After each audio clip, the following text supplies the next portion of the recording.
Okay, everyone, a big, warm, hearty Shabbat Shalom to all of you today. Welcome to the river, whether you are watching us live now on the live stream or whether you're watching us after the fact. We wish you a big Shabbat Shalom and a big welcome. If you are watching after the fact and you do wish to come join us live and be part of the live streams and partake of what the Father is doing in our community, we do gather every weekly Shabbat, the Gregorian Saturday at 9 a.m. PST, Pacific Standard Time. And if you are wondering how to get onto the live stream, just go to riverbranchfellowship.com. Scroll down on the main homepage where you'll find a link where you can sign up to our weekly newsletter, which when you click on that said link, this little box will pop up and just type in your first, last name and your email and hit subscribe. And that will put you on our mailing list. And every Friday you will receive the weekly newsletter, which will contain not only updates of what's going on in our community, but also the login details for the Zoom live stream. Do subscribe. Do come and join us. Do come and say hi. We would be more than happy to say hi and for you to be a part of what the Father is doing in our midst, what he has been doing in our midst, and what he will continue to do in our midst. Okay, part 2 of A Witness of the Test. Last week, we looked at the fear of Elohim within a very practical sense. And this is what this series is all about. Curtis and I have just recently done the 3-part series on the fear of Elohim. And we've gone in fairly good detail as to why we believe this is possibly one of the most important messages that we could give, and one of the most important facets of our faith, the faith that our King authored once and for all. And so how do we look at the fear of Elohim now, the reverence of Elohim within a very practical setting? What does this look like in our lives? And last week, we looked at how this can come about within the marriage covenant, and essentially how the decisions that we make in our test of life while we're here in this time domain, these decisions will determine and expose whether the fear of Elohim is at play in our lives or whether it isn't. And today we're going to look at the fear of Elohim in a very practical sense again, but how this applies to brotherhood. And we're going to basically, last week we started at the core of the tree. We've given this analogy of the tree rings of discipleship before in various teachings, and how the most intimate form of discipleship is between Messiah and yourself, or if you have a marriage at play, that this is within the marriage covenant. And this is the most intimate place of discipleship that can occur. The next tree ring out is the discipleship, specifically at the 2s and 3s level, but then the ring out from the 2s and the 3s level would be the 12 level. And so to give the biblical parallel to this, we know that Messiah had his 12 Talmidim, his 12 disciples, and he was particularly close to 3 of them, Peter, James, and John. And we also get mention of James being pretty close to Yeshua as well. And so there's this, you've got the marriage covenant with Messiah, then you've got your 2s and the 3s, and then the 12 level, which he modeled with his 12 disciples. And so today we're going to look at these 2 rings of the 2s and the 3 level and the 12 level. And so last week, again, the whole purpose of the series that we're doing now, the Witness of the Test, is we get this question quite a lot. Michael, Curtis, we get what you're saying, but what does this practically look like in my life? We understand the quote unquote theory side. We understand the knowledge side of it, but how does this practically apply to my life? What does it look like in 3D? What does it look like in my everyday life as someone walking in this time domain, experiencing my own version of the test? And so this is why it was really laid heavily on my heart to do a practical application series founded upon witness and testimony. As I said last week, this series will not, you could watch it, but it won't make as much sense if you haven't already watched the Fear of Elohim series, because this series is building upon what Curtis and I went through in this 3-part series of the Fear of Elohim.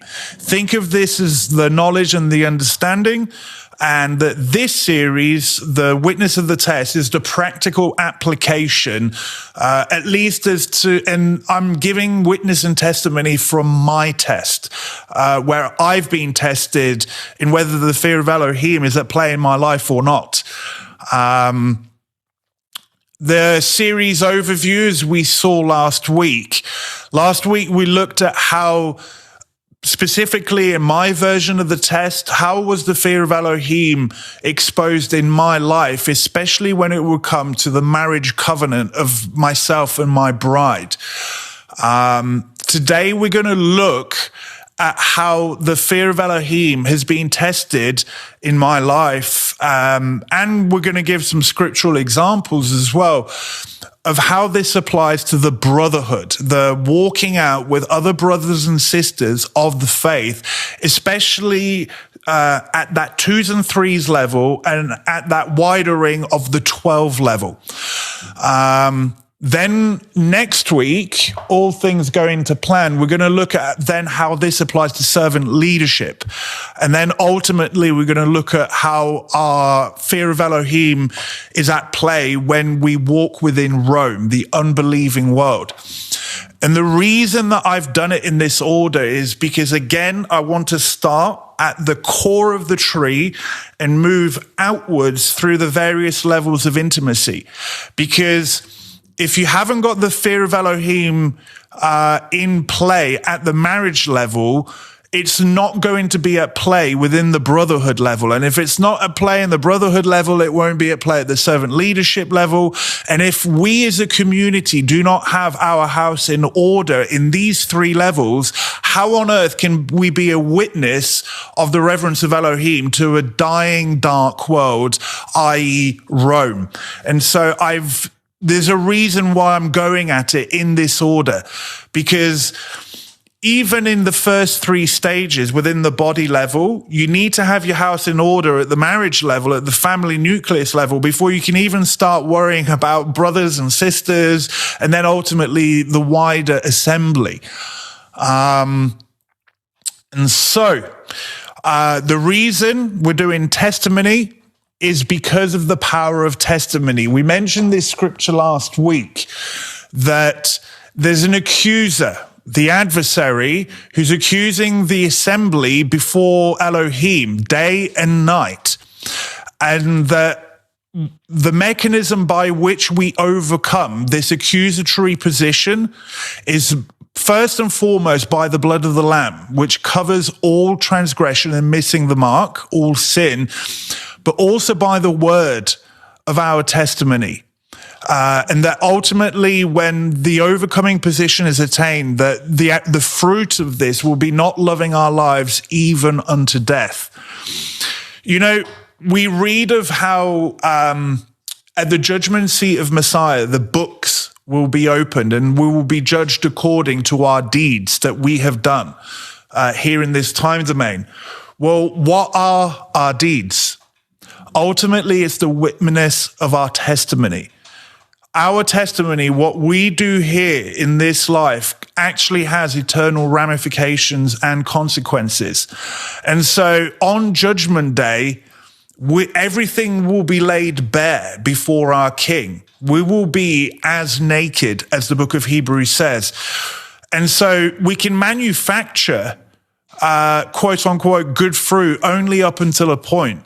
We may fool ourselves, we may fool those around us, but eventually the day shall come where we will have to give an account of our witness, of our testimony. And on that day, there will be no fooling anybody, especially our King, our Messiah. The books will be opened and our witness will come forth, whether it's made and founded on gold, precious stone, or whether it's founded and made of wood, hay, and stubble. The day shall reveal our works. And so this is the power of testimony. If it's a good testimony, it's powerful. If it's a bad testimony, it's powerful for all the wrong reasons.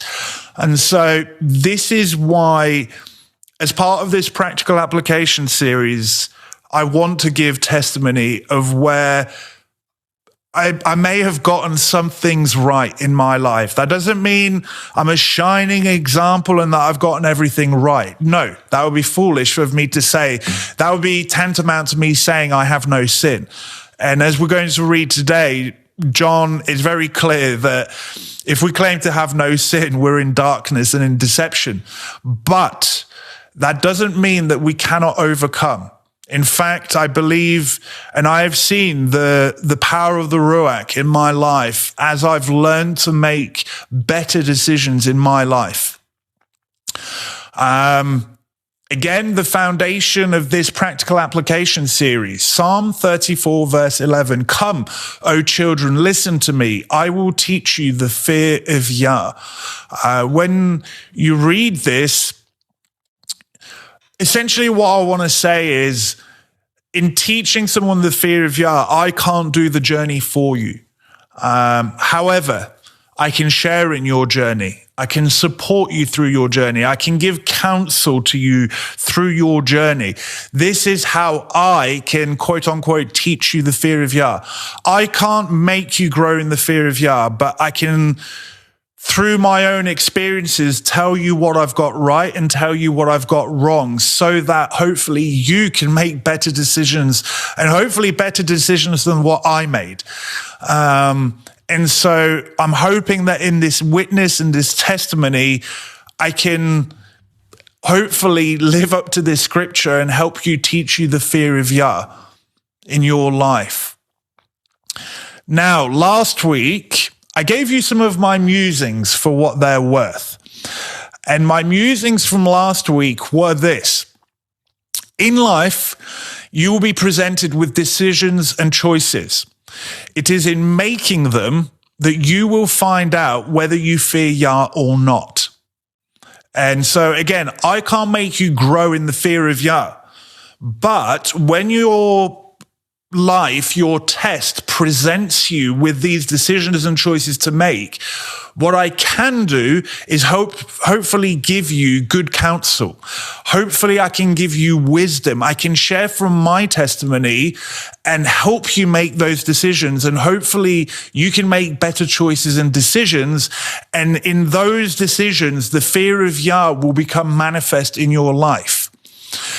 That being said, some decisions do require trust and submission. Sometimes, I think a lot of you will relate to this, but you'll be making a decision that in your spirit you know is right, but in your flesh you're going, this doesn't make sense. I'm having to step out in faith, Father. I'm giving this over to you. In that very mechanism, you're actually showing that you trust and fear Elohim. You're saying, Father, I'm going to do what your word, what your spirit, and what the counsel you've given me, whether it be directly or through brothers and sisters, I'm going to follow this, even if I don't fully understand it or it fully makes sense. Over to you, Father. This week, I want to build on that foundation, especially as to how it regards to brotherhood.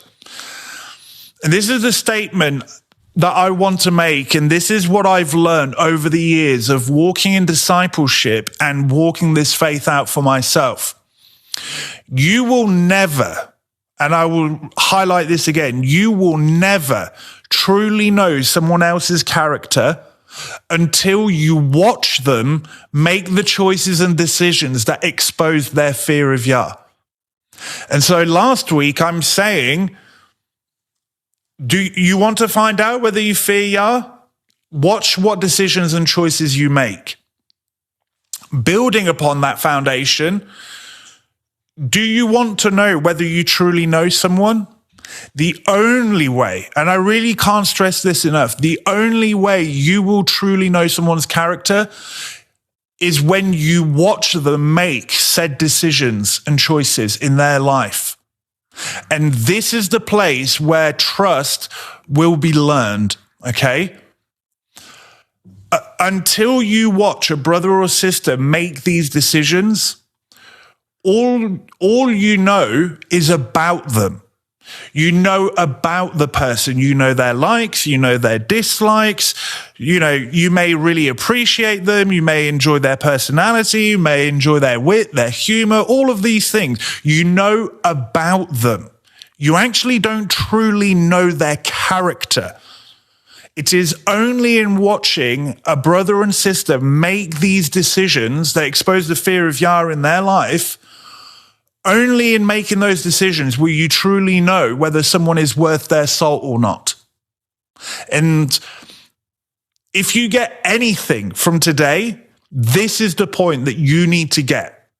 Because unfortunately, in our modern Western world, we think that just by knowing or walking with someone, knowing about them, knowing their likes, knowing their dislikes, and maybe even knowing about them for a long time, we in the modern Western thinking, we think that that's what it means to know a person. Well, I'm here to say that's not the case, okay? What I'm here to say is only when you see someone, especially when they go through trials and testings and tribulations, you watch the choices they make. If they make God-fearing choices, now you start to know whether the fear of Yah is in their life. And this is essential to know. Does this person fear Yah? Because if they fear Yah, you can almost bet that that will trickle down into how they relate to those in the body around them. If they fear Yah with this, that means you can trust them with this. If they fear Yah in that, you can trust them in that. And so this is where trust is learned, and whether you really start finding out whether someone is your brother's keeper or not. And so as we go into today's teaching, I really want people to have this in the back of their mind as we move through this whole teaching. And I will say it again because it's so, so fundamentally important. You will never truly know someone else's character until you watch them make the decisions and choices that expose their fear of Yah. And this is where you will learn whether you can trust them or not. Because here's the thing. If someone is struggling to fear Yah when the trials and testings of their life come upon them, how does that reflect as to how they will relate to you? If they struggle to work with Yah, so to speak, in the hard times, how will they work with you when things get tough? It's easy to love and trust someone when things are going well. But when things are not going well, unfortunately, people's character gets exposed, and sometimes not for the better. I'm also going to say this. Allowing a brother their journey to be real is a real indicator of how much you fear Yah. And what I mean by this is, let's say you have a brother or a sister that's currently going through some real testing times, and they're being forced to make some choices and decisions that are serious, okay? And are you now going to step into their life and control them, convince them, convert them, the three deadly C's? Because if you do, not only are you maybe sabotaging and hijacking their journey, but that's showing that you don't fear Yah, actually, because you're not willing to allow the brother's journey to be real. Remember this, that we will all make an account before Messiah for our deeds here in this life. You will stand before Messiah, I will stand before Messiah. Your brother and your sister will stand before Messiah, not before you. And so ultimately their test, their journey, they will have to give an account for it. And so we have to really understand that, yes, while we're called to be brothers and sisters, we're called to be a house, and that unity is hopefully an outcome, ultimately we will all stand as individuals before our King. Was your journey real? Did you allow your brother's journey to be real? Because if you're sabotaging and hijacking their journey with the 3 deadly C's of control, convince, convert, what that exposes in you is that maybe your fear of Yah is not at play. And so it's this really interesting dynamic. This is why I said that in part 1, I cannot make you grow in the fear of Yah. I cannot make these decisions and these choices that we will be faced with. I can't and I will not make them for you. However, I can share in them. I can give testimony and say, hey, this is what worked for me. This is what didn't work for me. But ultimately, brother, sister, you need to make the decision. Those of you that have come to, say, myself or Curtis or some of the eldership of the community for counsel, look back at how we went about things. Why did we go about giving counsel a certain way? It's very often we will go to this place of consider this, consider that. These are your options. These are some of the things to maybe watch out for.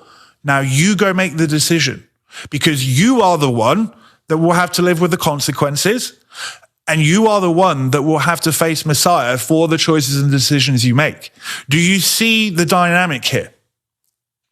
And so this is, after these years of walking this journey out, this is where these statements have come from me walking this out and sharing in other people's journey as they learn in their life whether they fear Yah or not.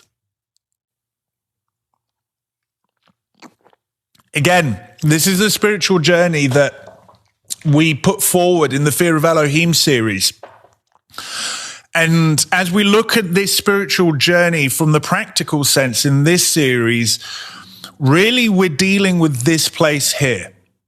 We're dealing with this place as this is the place that reverence and trust is learned. As we grow in our faith journey, as we begin to understand our King, first as a savior, then as a father, then as a king, and then as a high priest, as we go through that journey, we go through our test of life and we get tested with choices and decisions. Let's use a really easy, low-hanging fruit, so to speak. But many of you on this journey who are tuning in right now have had to make choices regarding the Sabbath, especially as to how it corresponds to your work life within Rome. Some of you have been, a lot of you, in fact, most of us, at some point in our life had to face this decision. I need to guard the Sabbath, but my employer is asking me to work on the Sabbath. What on earth am I supposed to do? And this is like a really obvious scenario where trust has to be applied. You know, what are you going to do? Because you're faced with a decision. What if I lose my job? If I lose my job, what if I lose my income? And if I lose my income, how do I provide for my family? All these things. The amount of testimonies in this community where people have learned and trusted to put Elohim first, whatever that looked like in their life, because it can look different for some people. It's not a one-size-fits-all answer regarding this. But a lot of you will have the testimony that you put your faith in Elohim and he blessed you accordingly. For some of you, you found favor with your employer and they worked around it. Problem solved. For some of you, you may have actually lost your job, but then Yah provided something different that would accommodate. And so, like, again, this is like a really easy example to kind of highlight this place that as we learn who our Elohim truly is, and as we learn to revere him and to trust him, that we make certain decisions. Because in that very decision of, you know what, I'm going to put the king first, I'm going to put the king and his appointed times first over my Roman temporary life, that very decision is exposing that you fear Elohim above man, whatever that looks like in your life. Some of you going through that decision may have had some wise counsel given to you.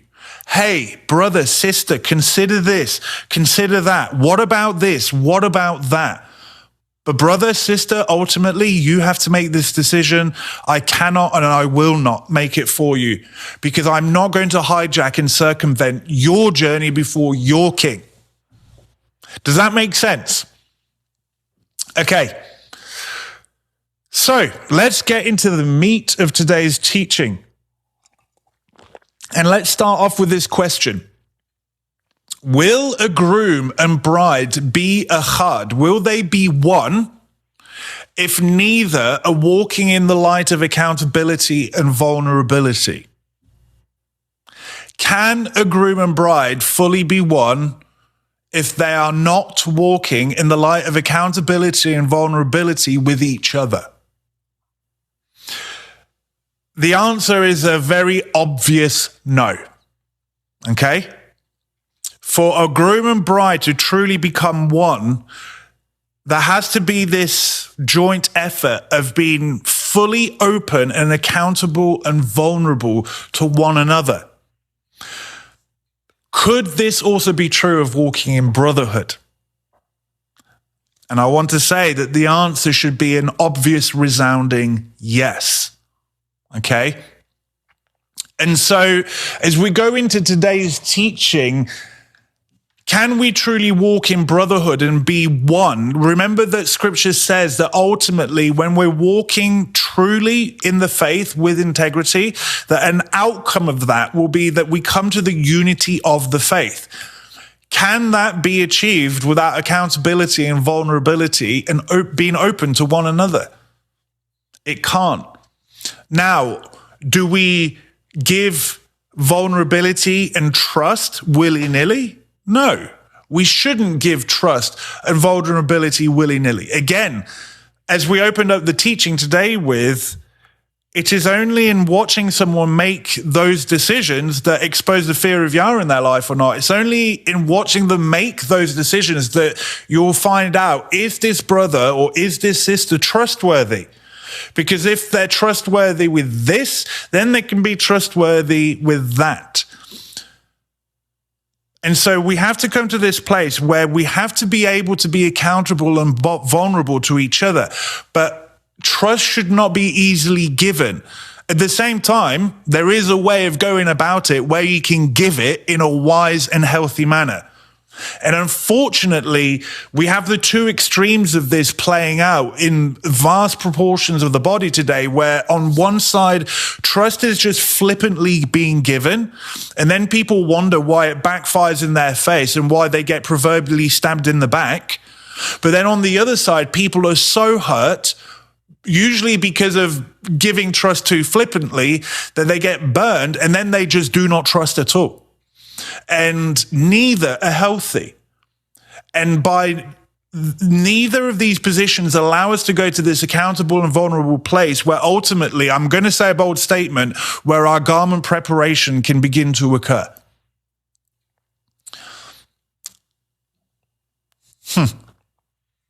The second great command. We know that the first great command is that you shall love Yah, your Elohim, with all your heart, with all your soul, with all your strength, with all your mind. Okay? This is the first and greatest command, the Shema, essentially. And the second is like it. You shall love your neighbor as yourself. In Leviticus 19, 17, and 18, it says, you shall not hate your brother in your heart. Okay? So the Torah goes right to the heart level. You shall not hate your brother in your heart, because let's remember that everything we say and do will flow out from our hearts, okay? But you shall reason frankly with your neighbor, lest you incur sin because of him. Other English translations will have, you shall surely rebuke your neighbor, lest you incur sin because of him.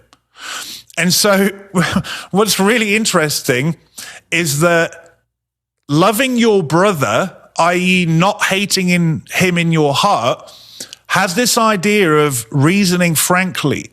The word there in the Hebrew is yakach, to prove, to decide, to judge, to rebuke, to reprove, to correct, to be right, to be chastened, to reason together. This is the same word used in Isaiah 1, where Yah says, come, let us reason together, and your sins shall be white as snow. It's the same word being used. And so if we understand that the second great command is to love your neighbor as yourself, well, here it's saying that actually the place of accountability is part of loving your brother. It then goes on to say, you shall not take vengeance or bear a grudge against the sons of your own people, but you shall love your neighbor as yourself. I am Yah. And so this is something that's quite often left out, mainly out of the Christian riverbank, as it were.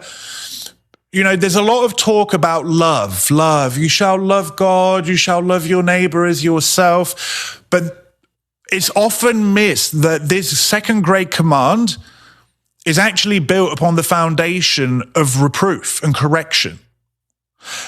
Loving your neighbor is built on the foundation of discipleship.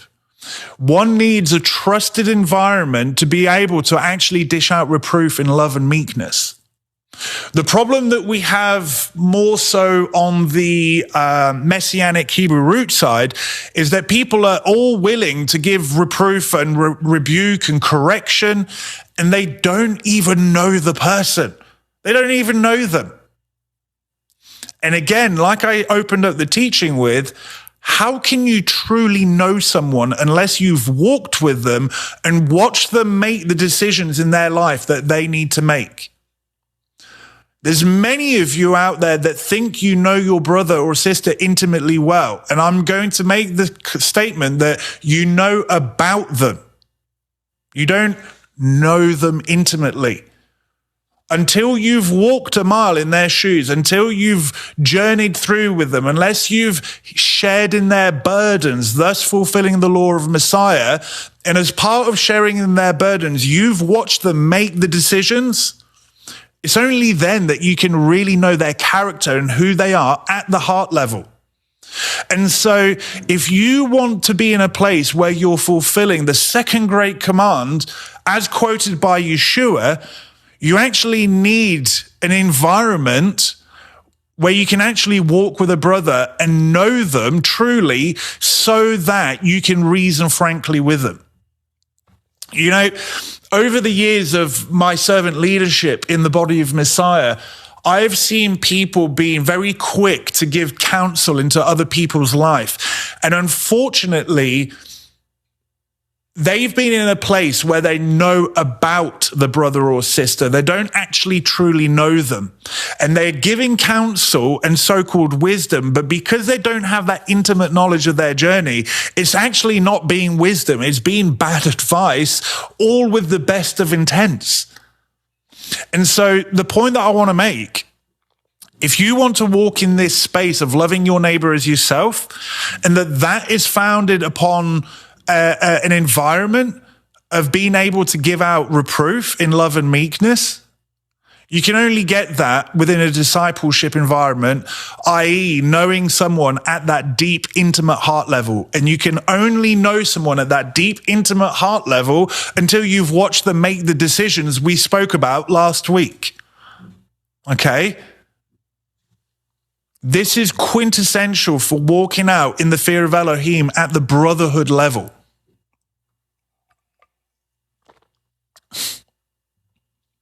Proverbs 6, verses 23 and 24.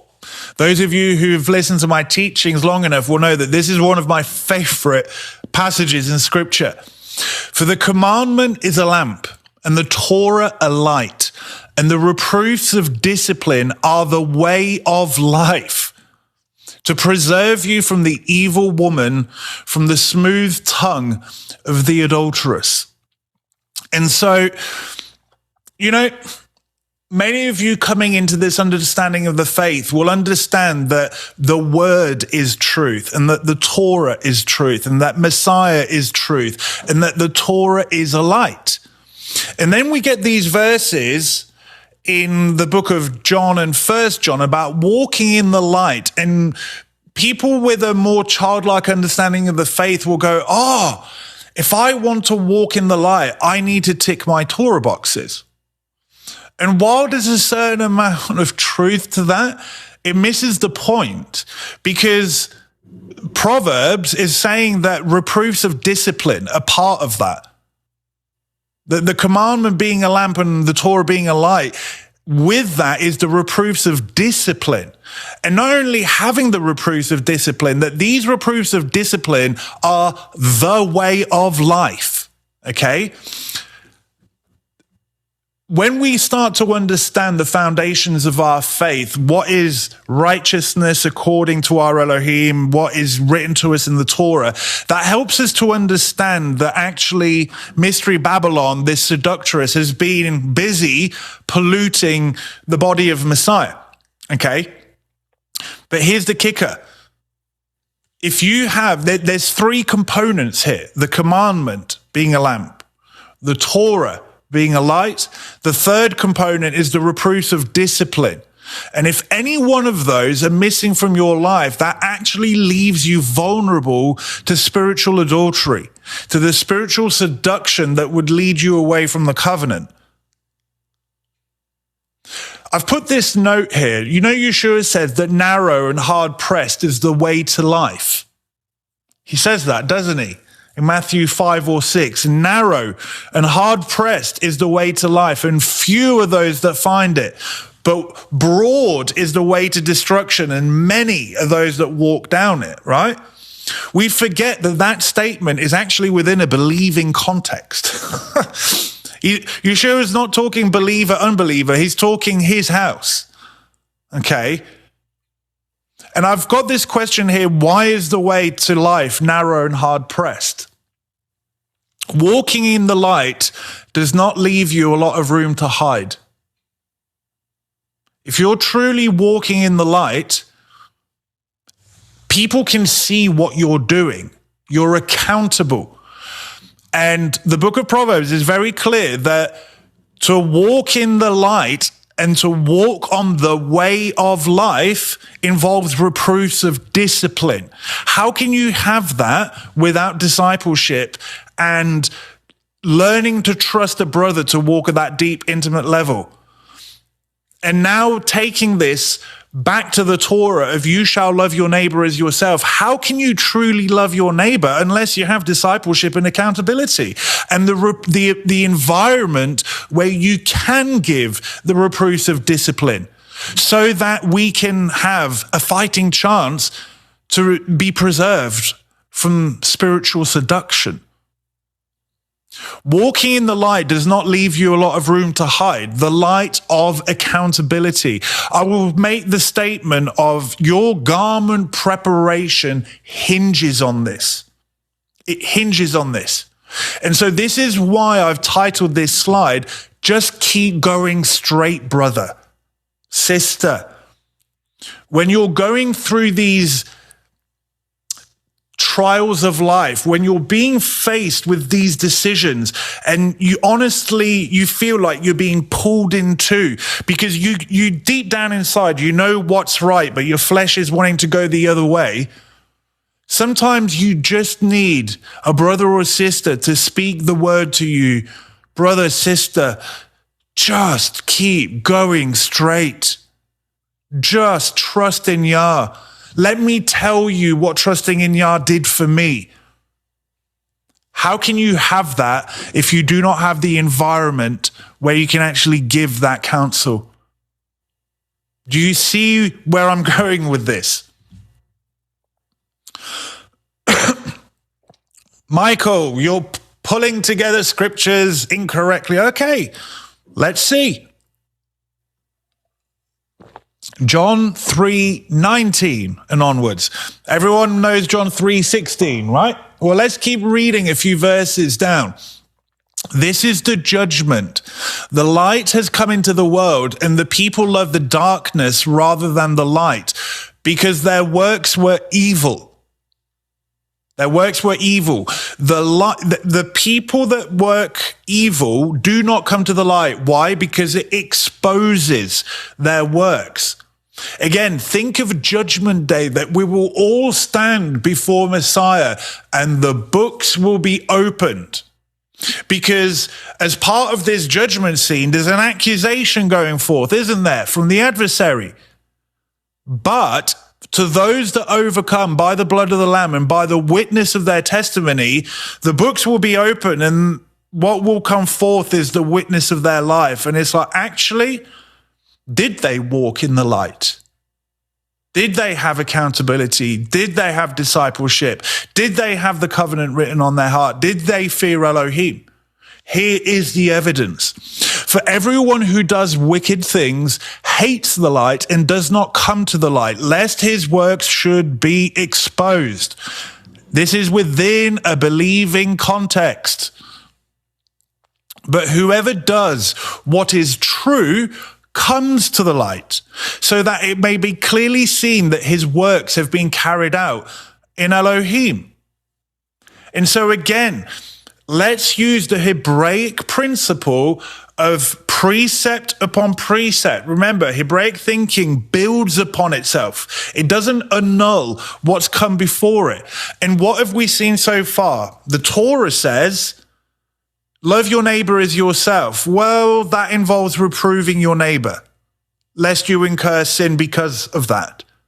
Then the book of Proverbs says that the command is a light, the Torah is a light, and reproofs of discipline are the way of life. And we know that the way to life is hard-pressed and narrow. You know, we think of narrow and hard-pressed as just the tribulations, the crushing. Well, that deals with the hard-pressed side. What deals with the narrow? I actually believe it's the light of accountability. Because again, if you are walking in the light, there's not a lot of room to hide. It's narrow.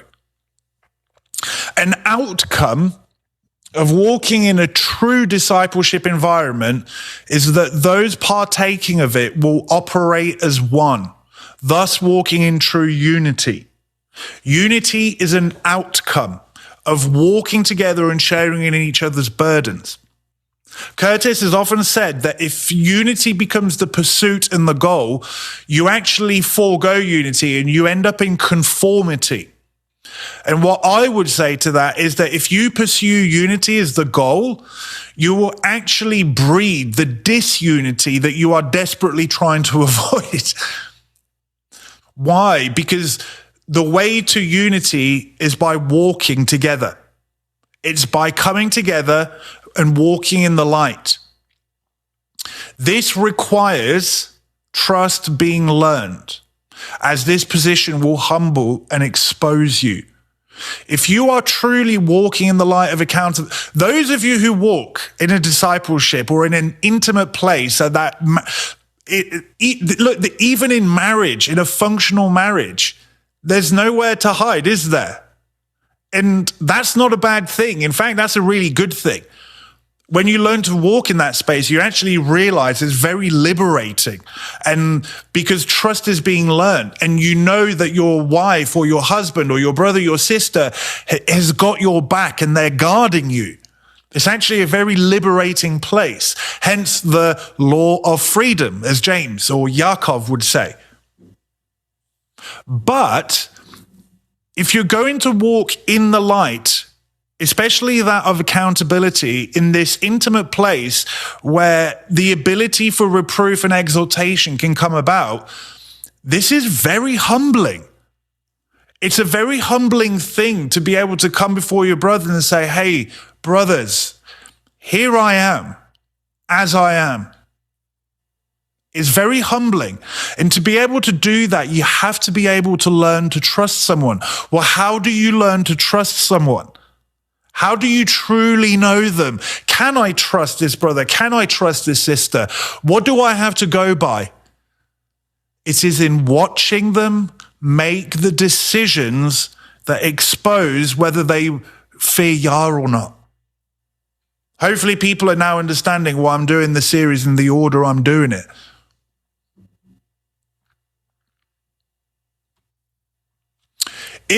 Let's look at 1 John. We're going to look at a few verses from the first 4 or 5 chapters of the book of 1 John, because man, does he drill down on this. If we say we have fellowship with him, okay, while we walk in dark, so if we say we're of the house of Israel, I'm a believer, Yeshua is master, I'm accountable to Yeshua alone. While we walk in darkness, we lie and we do not practice the truth. Well, what does it mean to walk in darkness? Again, allow the foundation of Scripture to determine and to clarify what it means. What we've seen from the Torah, the book of Proverbs, and from the book of John, in John 3, is that walking in the light actually involves discipleship and accountability, and that this is how we can fulfill the second great command to love our neighbor as ourselves. This ability to be in an intimate place where we trust one another to reprove one another if needs be. Look, I'll use myself as the example. If Joe Bloggs down the street comes up to me and say, hey, Michael, I rebuke you, X, Y, and Z, do you honestly think I'm going to take that reproof and rebuke? No. I'm going to be like, whatever, mate. On you go. But if Curtis came to me and said, hey, Michael, you need a little bit of rebuke in your life, would I listen now? Hopefully I would, right? But why would I listen to Curtis say over Joe Bloggs down the street? Because I walk with Curtis. I've learned to trust him. I know him well enough to know that if he's going to bring rebuke my way, I probably need it because he knows me and I know him. But Joe Bloggs, who's Joe Bloggs, right? And so let me phrase this in modern speech. If we claim to be of Messiah and of the faith and we do not walk in the light of accountability and discipleship, we lie and do not practice the truth. Yeah, it's brutal, isn't it? But if we walk in the light as he is in the light, well, how did Yeshua demonstrate walking in the light? He modeled discipleship. He modeled accountability. He also said, I only do what the Father tells me to do. If we walk in the light as he is in the light, we have fellowship with one another, and the blood of Yeshua, his son, cleanses us from all sin. Notice that fellowship in unity is the outcome of walking in the light. What does it mean to walk in the light? To have the command, to have the Torah, and to have the reproofs of discipline. You need all three. Okay? And so the unity of fellowship comes with walking in the light. Look, Yeshua demonstrated what it means to be in the light. He took full accountability, responsibility, and he paid the ultimate consequence for enacting his great plan of redemption. He's laid it all out. In modern speak, from his vantage point, everything's above board. He hasn't left us in the lurch. He's made things very clear to those that would seek. If we say we have no sin, we deceive ourselves and the truth is not in us. However, if we confess our sins, he is faithful and just to forgive us our sins and to cleanse us from all unrighteousness. And so I've got this note here. Does walking in the light really mean just ticking our Torah boxes? Because 1 John 1 is telling you that part of walking in the light means to have fellowship. And that you can almost read it that it's only when we do that he's cleansing our sins.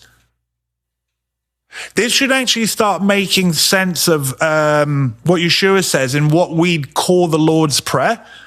Forgive us our sins, our trespasses, our missing the mark, as we forgive those that trespass against us. Ooh. You mean, and what does Yeshua say with that? With the same measure you measure unto others is what will be measured unto you. If you do not forgive your brother, he will not forgive you. Well, 1 John 1 only makes sense when you understand that. Do you see what's going on here? When we have fellowship with one another and we walk in the light with one another, because of our fallen state, we're going to end up trespassing and missing the mark against each other.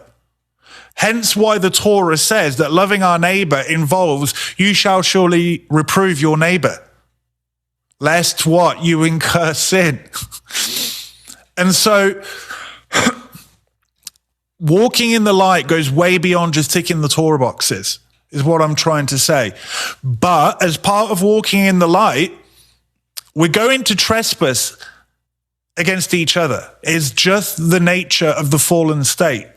This is why we've been given the Matthew 18 process. This is why Yeshua says, forgive us our trespasses as we forgive those who trespass against us.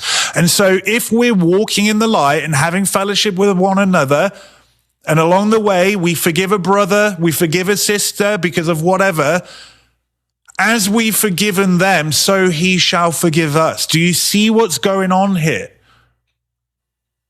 Now bring this to Judgment Day. Right? What did we do? What is our witness before the throne? Can you imagine the accusation from the adversary? You should not be forgiving them because they didn't forgive their brothers. Can Messiah say, well, actually, no, the record of their witness and testimony says otherwise? Do you see what's going on?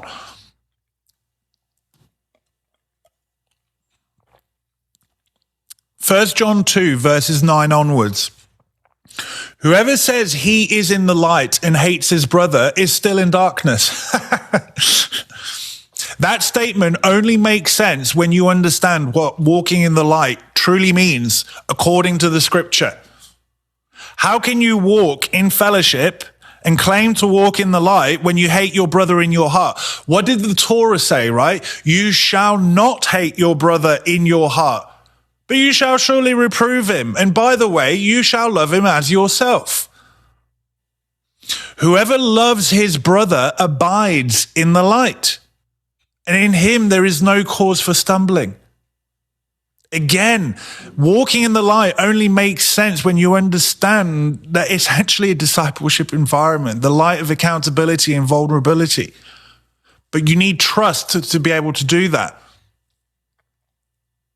Whoever hates his brother is in the darkness and walks in the darkness and does not know where he is going because the darkness has blinded his eyes. And so again, remember what the Torah said, you shall not hate your brother in your heart. I don't care what you're saying or what you're doing.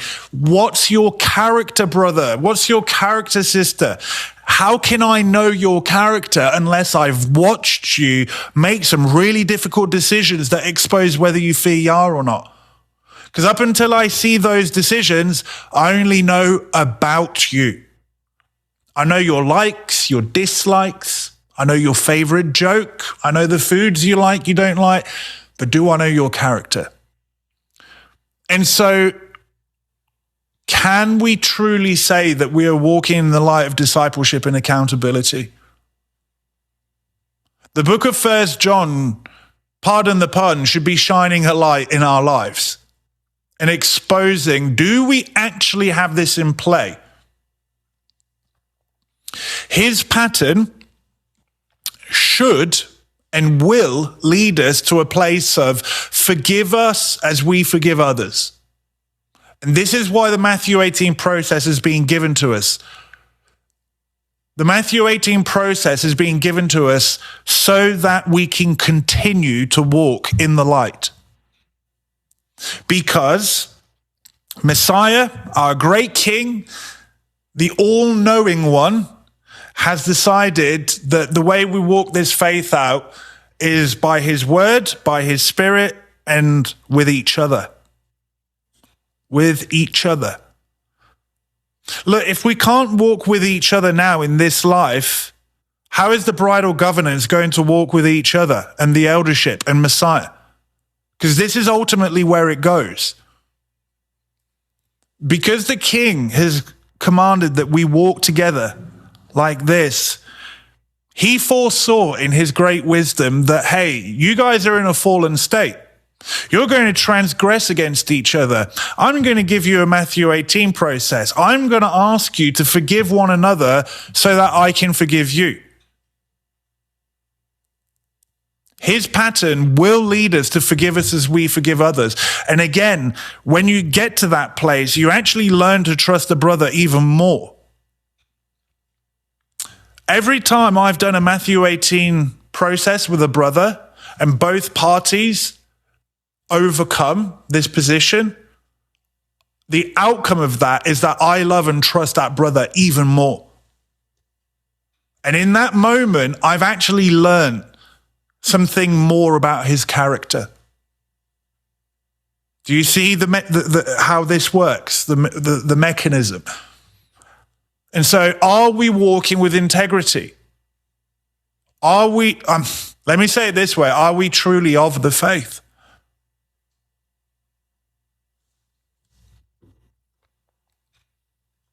Your brother's guardian.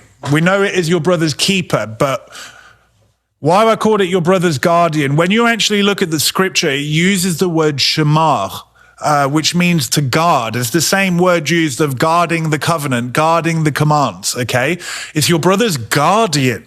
The idea is military, like you will guard them from danger.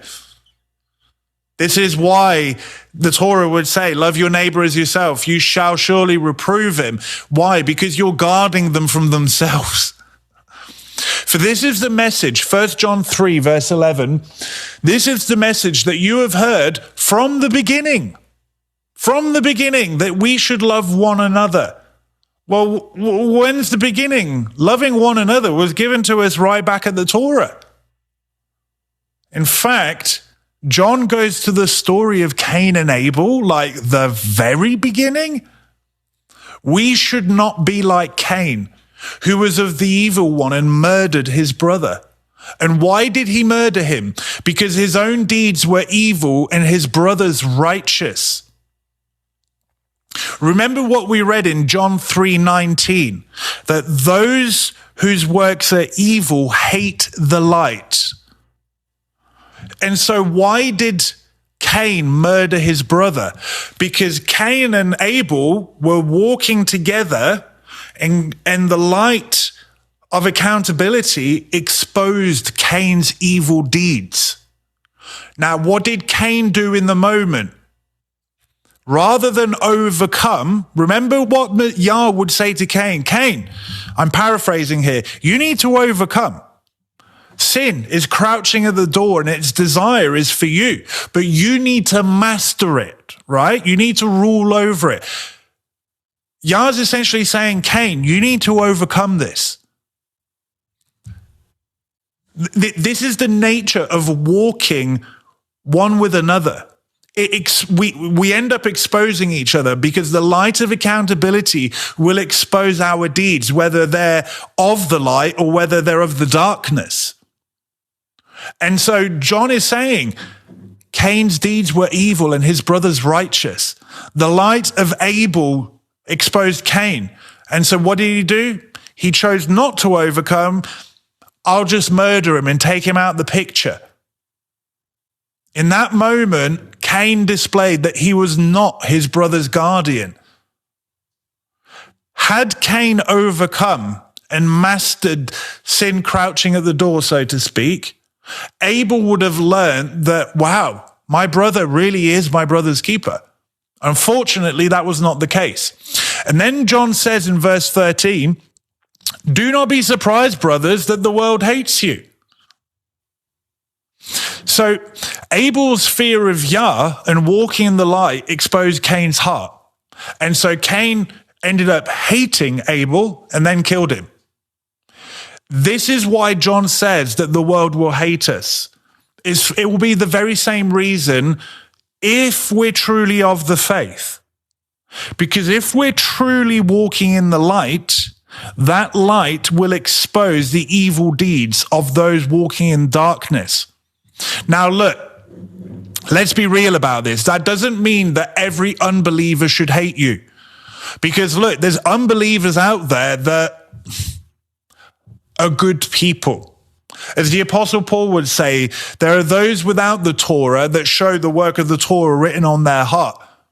You know, there's people that understand from a secular sense what it means to walk in the light. They may not have the command of the Torah, but they definitely have the reproofs of accountability, right? But what John is saying is that he's painting a broad brushstroke here. If you're walking in the light, don't be surprised that your light exposes people and that you receive some flack for it. Okay? John's painting a broad brushstroke. We will receive the lashes if we're walking in the light. We will. It's just an outcome. Here's what's interesting. John is using the example of Cain and Abel, those within the house. Those within the house. I'll tell you this, my experience of walking this faith journey out, who was it that truly gave me flack? It wasn't the Romans. The Romans may have looked at me in you know, what are you doing? Like, they may have looked at me in confusion and go, man, I don't get you in your faith, but whatever. You're a bit weird. That's about it from Rome. It was actually those within the house, those of religion that have always given me the most flack. You know, there's actually Romans I would trust above believers. Why?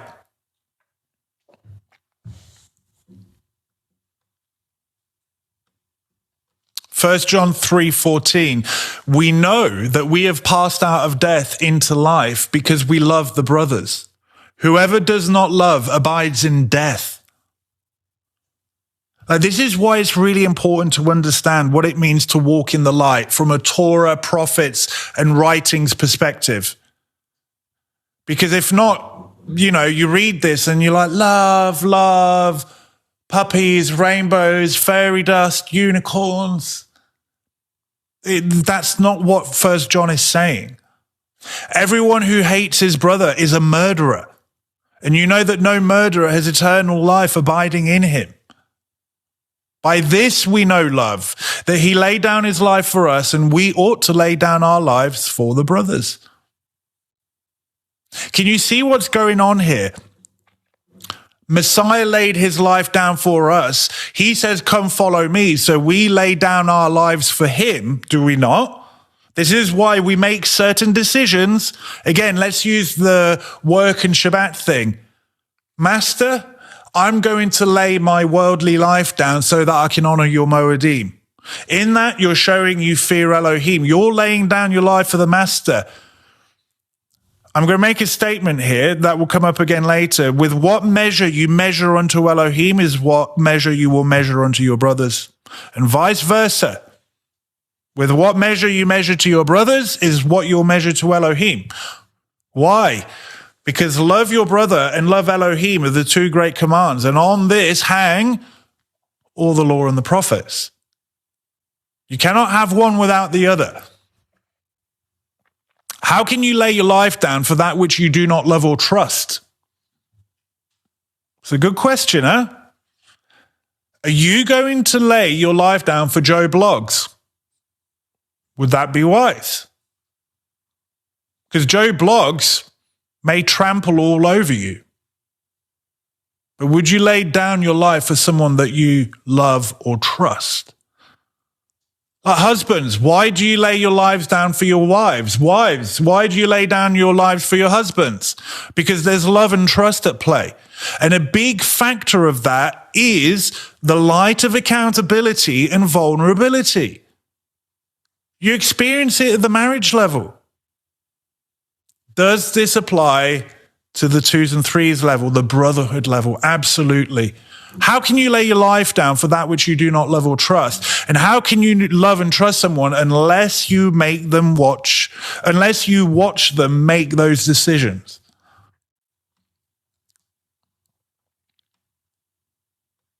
First John 4:16. So we have come to know and to believe that the love that Elohim has for us. Elohim is love.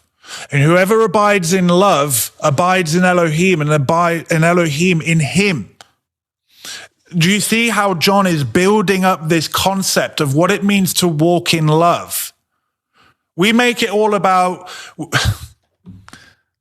People make loving Elohim about ticking Torah boxes. Again, what about the brotherhood? What about the marriage covenant? What about the fear, the reverence? By this love is perfected with us, so that we may have confidence for the day of judgment. Because as he is, so also are we in this world. Well, just earlier, we were told, a chapter or two earlier by John, that we need to walk in the light as he is in the light. Does that statement make more sense now? How are we in this world as he is? Hopefully, it means to be walking in the light. What does it mean to walk in the light? There is no fear or phobos in love. Again, I'm not going to relay the foundation of the Fear of Elohim series and what we covered last week. There is no fear in love, but perfect love casts out all phobos. If you're in the place of perfected love, again, remember the spiritual journey. You go from phobos to reverence, and reverence is where trust is learned. And that's where you learn whether you can trust your brother as they walk out their journey of reverence before Elohim. Because as they fear and reverence Elohim, you go, wow, this is a man of character. I can trust that. And then from reverence, walking that out in the light of accountability and brotherhood, this is where love starts being perfected. For phobos has to do with punishment, and whoever fears has not been perfected in love. We love because he first loved us. You know, when it says whoever abides in love abides in Elohim, Yeshua said, by this the world will know you are my disciples, by the love you have one for another. First John is telling you how to love your brother. First John is telling you how to fulfill the second great command. It found in the Torah. It involves accountability, discipleship, vulnerability. It involves trust. And trust is learned.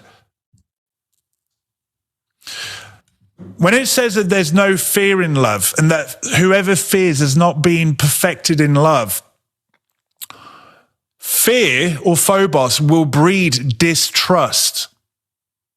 Think of the fall of man in the Garden of Eden. Why did Adam hide himself? He said, I was afraid. I was afraid, therefore I hid myself.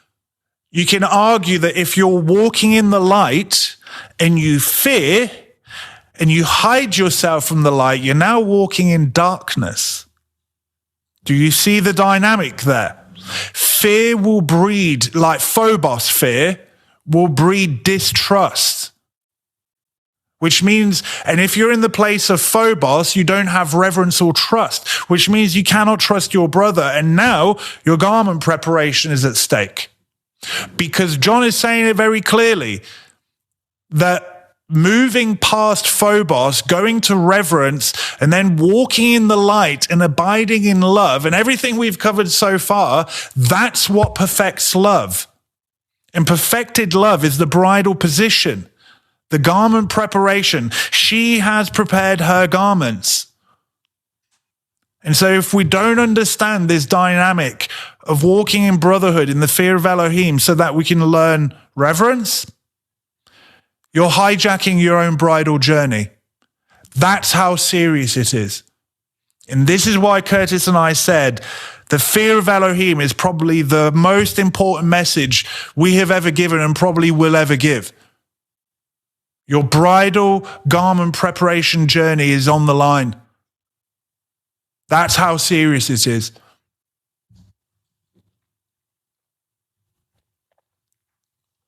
If anyone says, I love Elohim, and hates his brother, i.e., he walks in darkness, he's a liar. For he who does not love his brother whom he has seen cannot love Elohim who he has not seen. Now, I'm going to make this statement. Love goes both ways. Love goes both ways. So if you don't love your brother, you're not going to love Elohim. Why? Because you're not able to even love Messiah in your brother. So why would you love Messiah? But that goes the other way around as well. If you cannot fear and love Yah, you will not be able to do so to those around you. Love is a two-way stream. Remember, there's two great commands. Love Elohim, love your brother. Oh, by the way, one answers the other. The same measure you measure to Elohim is the same measure you will measure to your brothers, and vice versa. The same measure you measure to your brothers is the same measure you will measure to Elohim. In fact, Yeshua said, what you measure unto your brothers, I will measure unto you.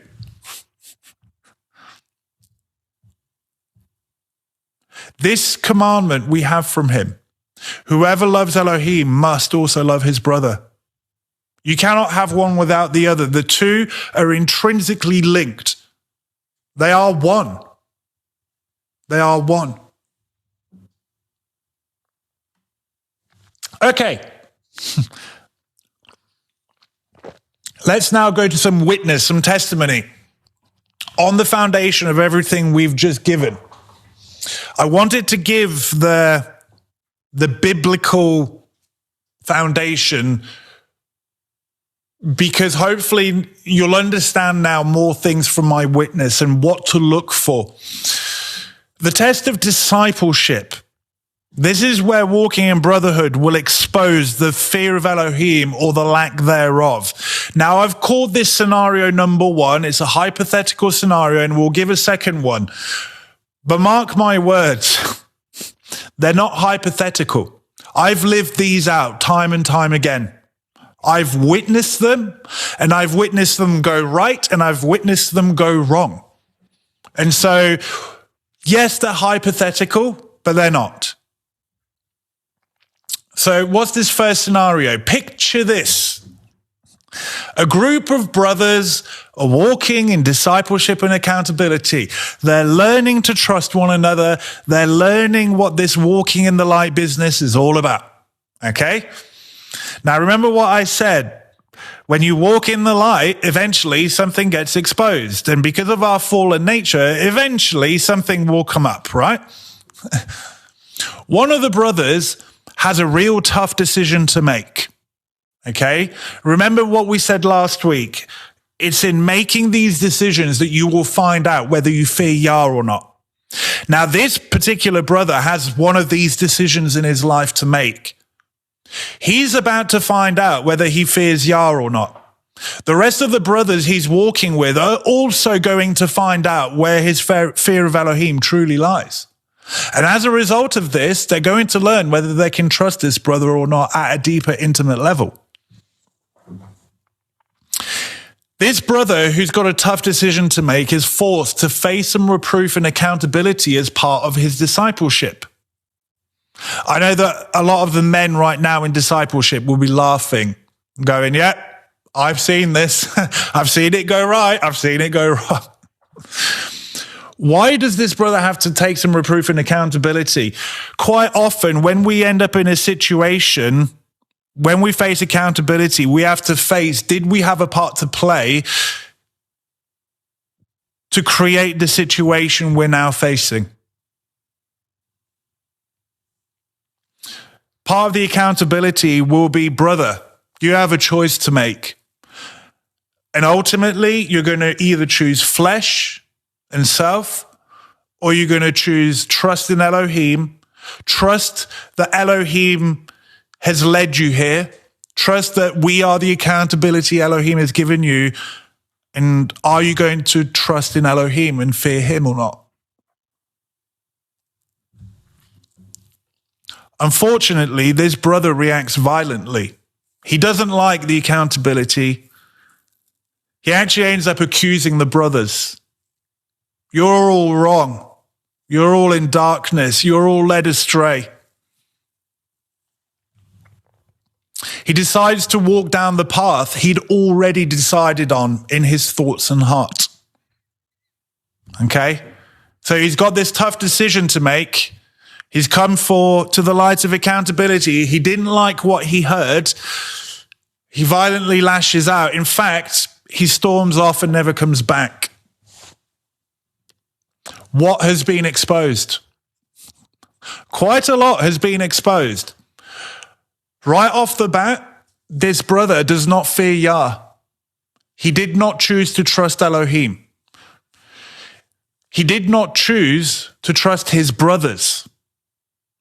Which means that, this always happens in this situation. The brother in question, before things go awry, they usually come and say, oh, this is amazing. This is the community Yah has led me to. These are the brothers that Yah has led me to. The Spirit has led me here. They say these things. That's all well and good until you face some accountability. And the brother's reacting, going, no. And I've had to do this. Brother, you've claimed that Yah led you here. You've claimed this. You said it. I've got multiple witnesses. So either you were correct that Yah led you here, and that Yah led you to these brothers, and the Ruach led you here, but now you're going to run away from the accountability the Ruach has led you to. The only other option is that you were deluded this whole time, thinking that the Ruach and Yah led you here. You were deluded this whole time. And we're all deluded, but now you see clearly. Which is it, brother? That's the other thing that's been exposed. Another thing that's been exposed is that he'd already decided what he was going to do. He was just looking to have his choice confirmed or not. He just wanted to have his ears tickled. You see this with Balaam, right? Balaam says to Yah, should I go? Should I go? Yah says no, doesn't he? Balaam asks twice, should I go? Should I go? And Yah says no. But on the third time, Balaam asks, what does Yah say? Have at it. You keep, Yah had made his decision clear, but Balaam kept pushing, didn't he? Why did Balaam keep pushing? There was something on the line. Money. Do you see what's going on? This scenario that I'm putting forward exposes the need for a true discipleship environment. Because here's the thing. This scenario only works if you are in a true Ruach-led biblical pattern of discipleship. There's many things out there that claim discipleship, and it's nothing more than a group of people patting each other on the back going, look at how great we are. Right?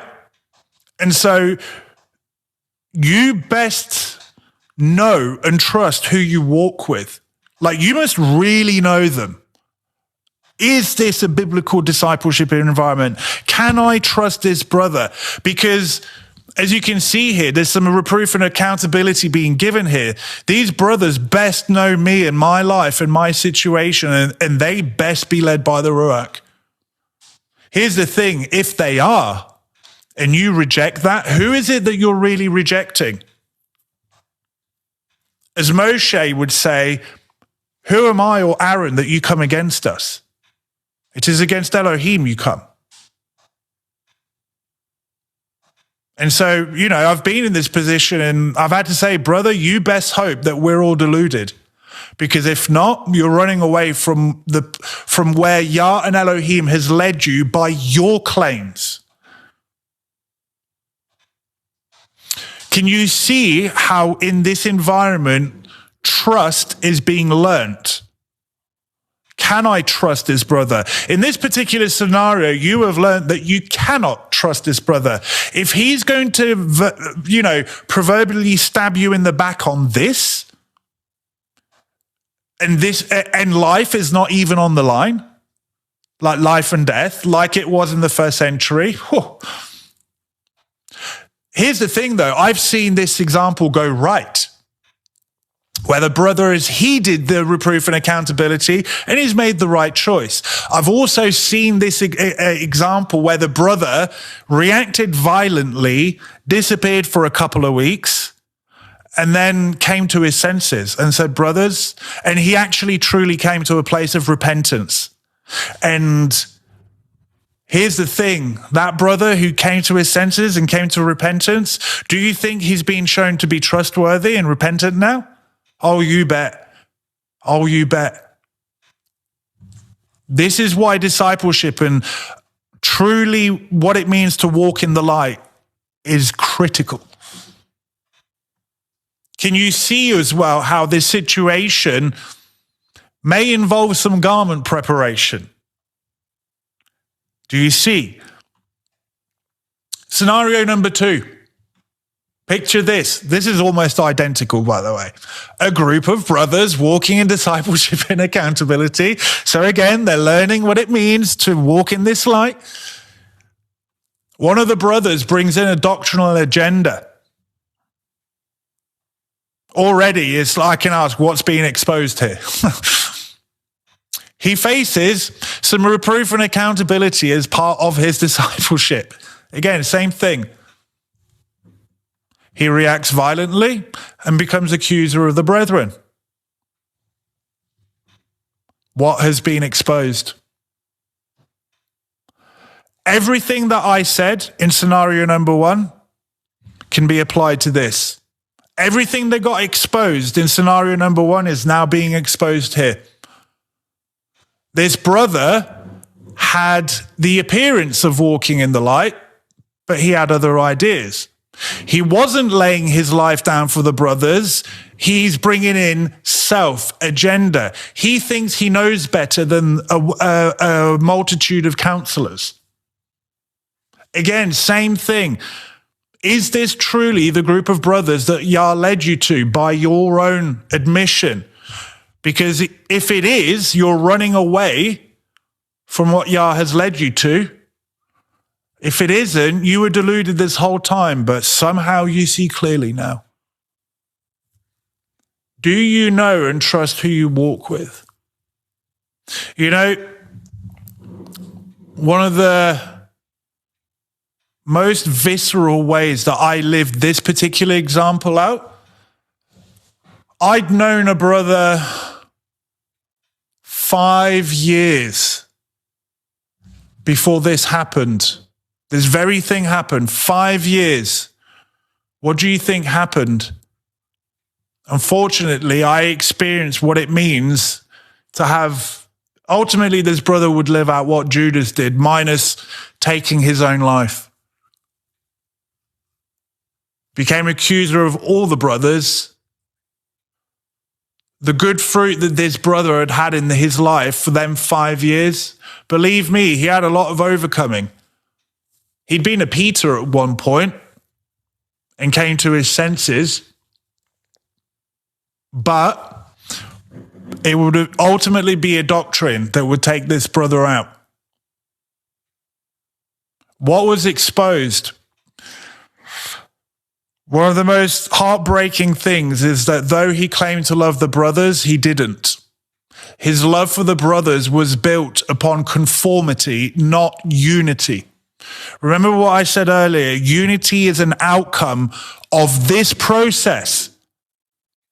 Matthew 18, the light of discipleship, the light of accountability. Again, think of the marriage, echad picture of a husband and bride. Unity is an outcome of that, right?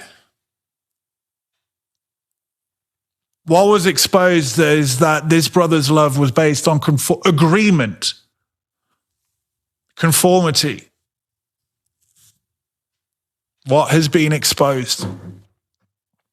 Okay, my test. I'm going to give some personal testimony. Does everyone remember last week the story I gave about the test given to me during my betrothal period?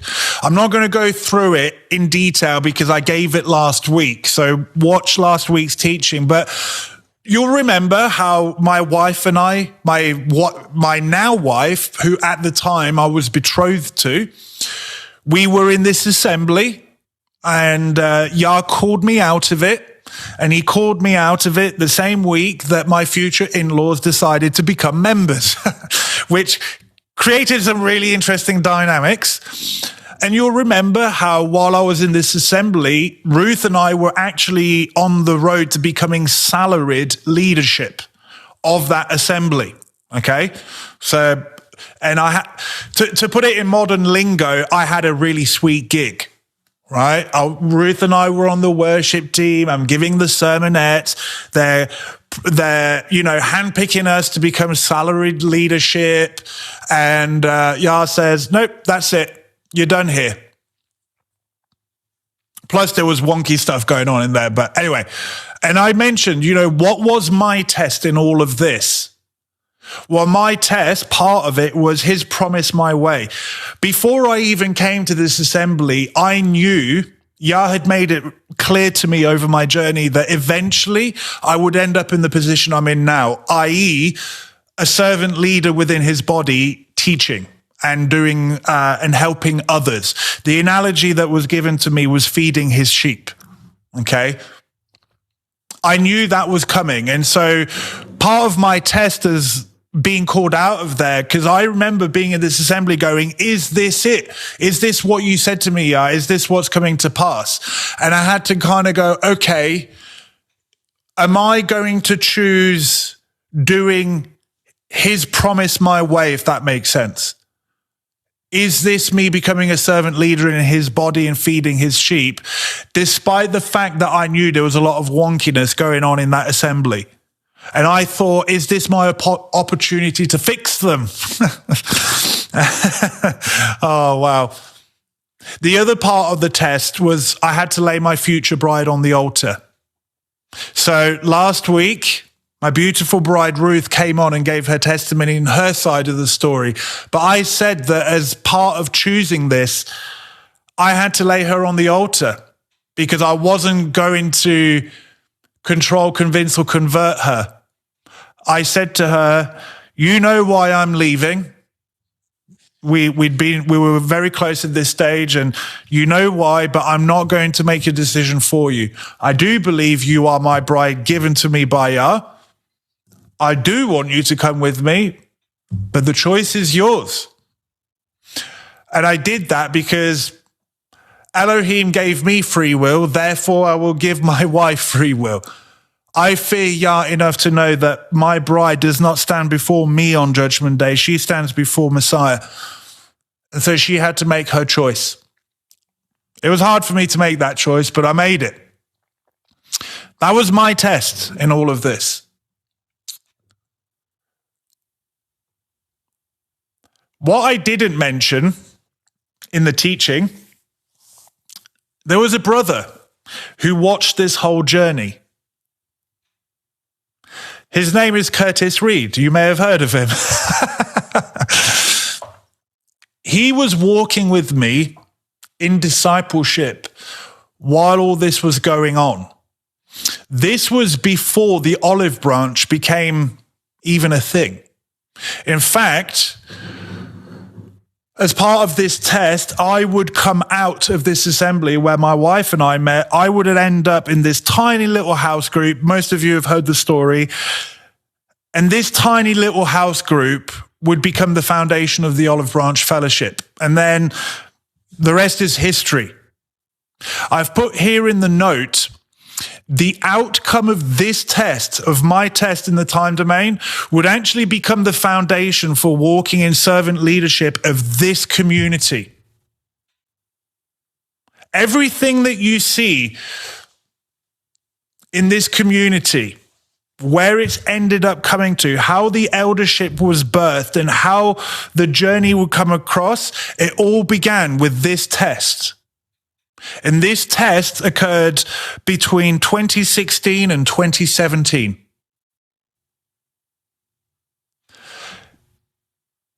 Michael, are you saying that something way back in my past could have either qualified me or disqualified me from servant leadership? That's exactly what I'm saying.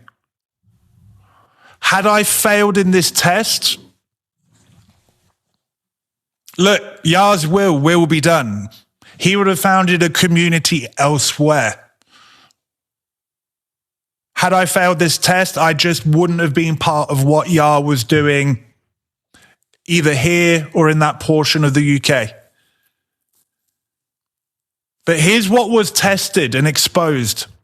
Having the order of fear, of reverence, right in my marriage would expose that the order of fear would be right elsewhere. Like I said, by this stage, Curtis and I had began walking together. If you want to know how we met, I think I give it the testimony in another teaching, and Curtis does as well, or in an interview. And so, unbeknownst to me, Curtis had prayed a prayer where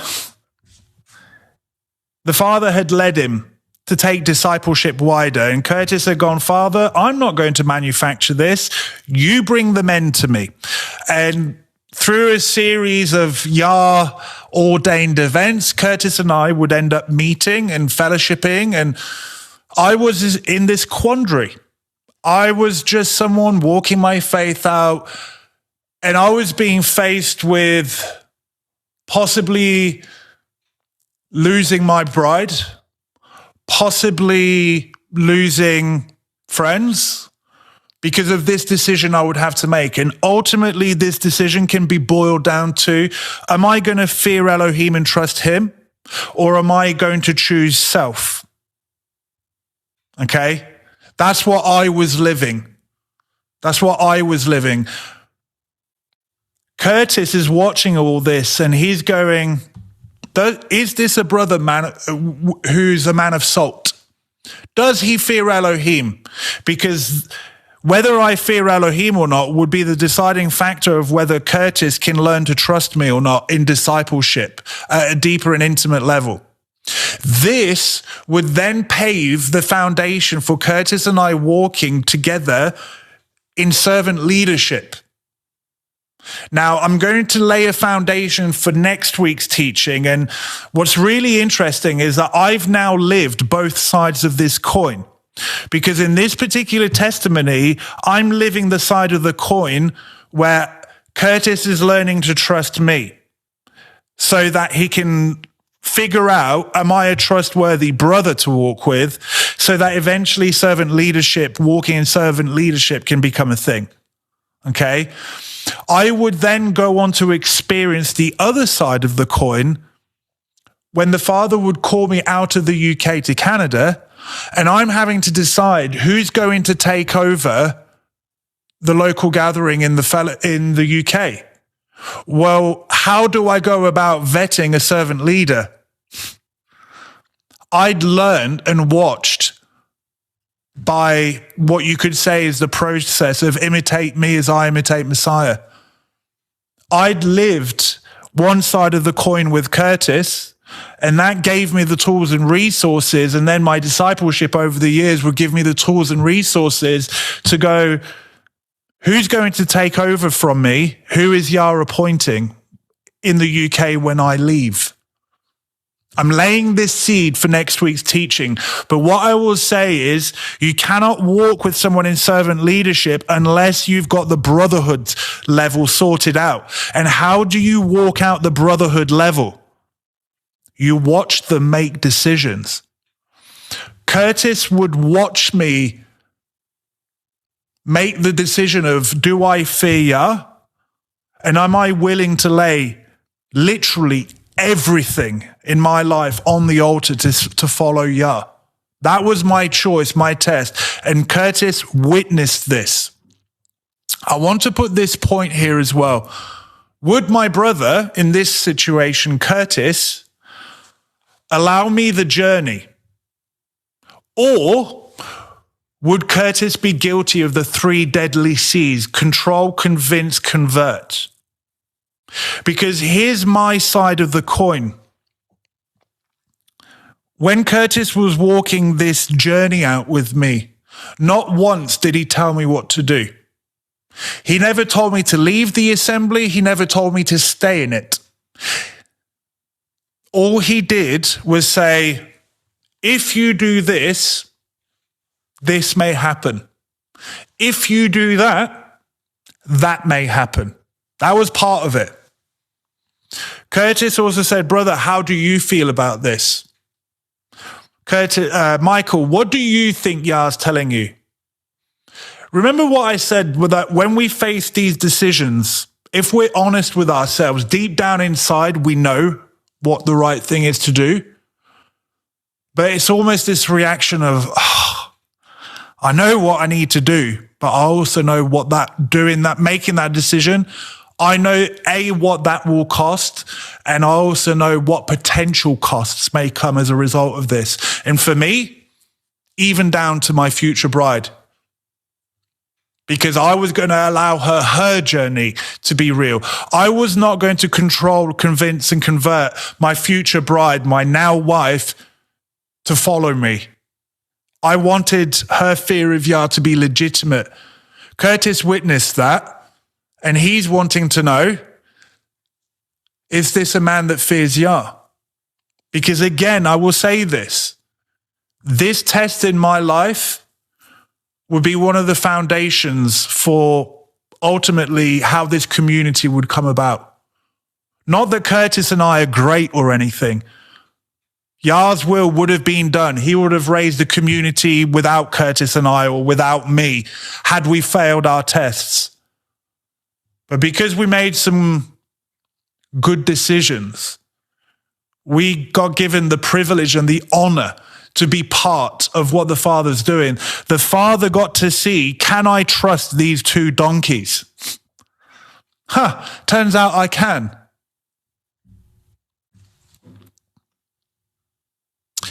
The brother's perspective. I'm going to bring the brother on because I'm giving you my side of what it meant to walk in brotherhood, you know.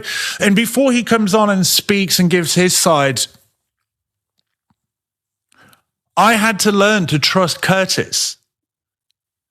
Like, you've got to bear in mind, I'm about to make some really big decisions. I'm about to lose an assembly. I could lose my future bride. I'm definitely going to upset my future in-laws. I was absolutely upsetting the leadership because they basically told me they felt I was being led astray by the adversary and I was going to lead astray this young, beautiful woman who would become my bride. So they weren't happy. My in-laws weren't going to be happy. And I'm having to try, part of the test for me regarding Curtis was, is this a man of Yah? Can I trust his counsel? Is this just another Joe Blogs? As part of this, part of my life, I said, Father, I knew deep down inside that I should probably be leaving. But I also understood the power of 2 or 3 witnesses.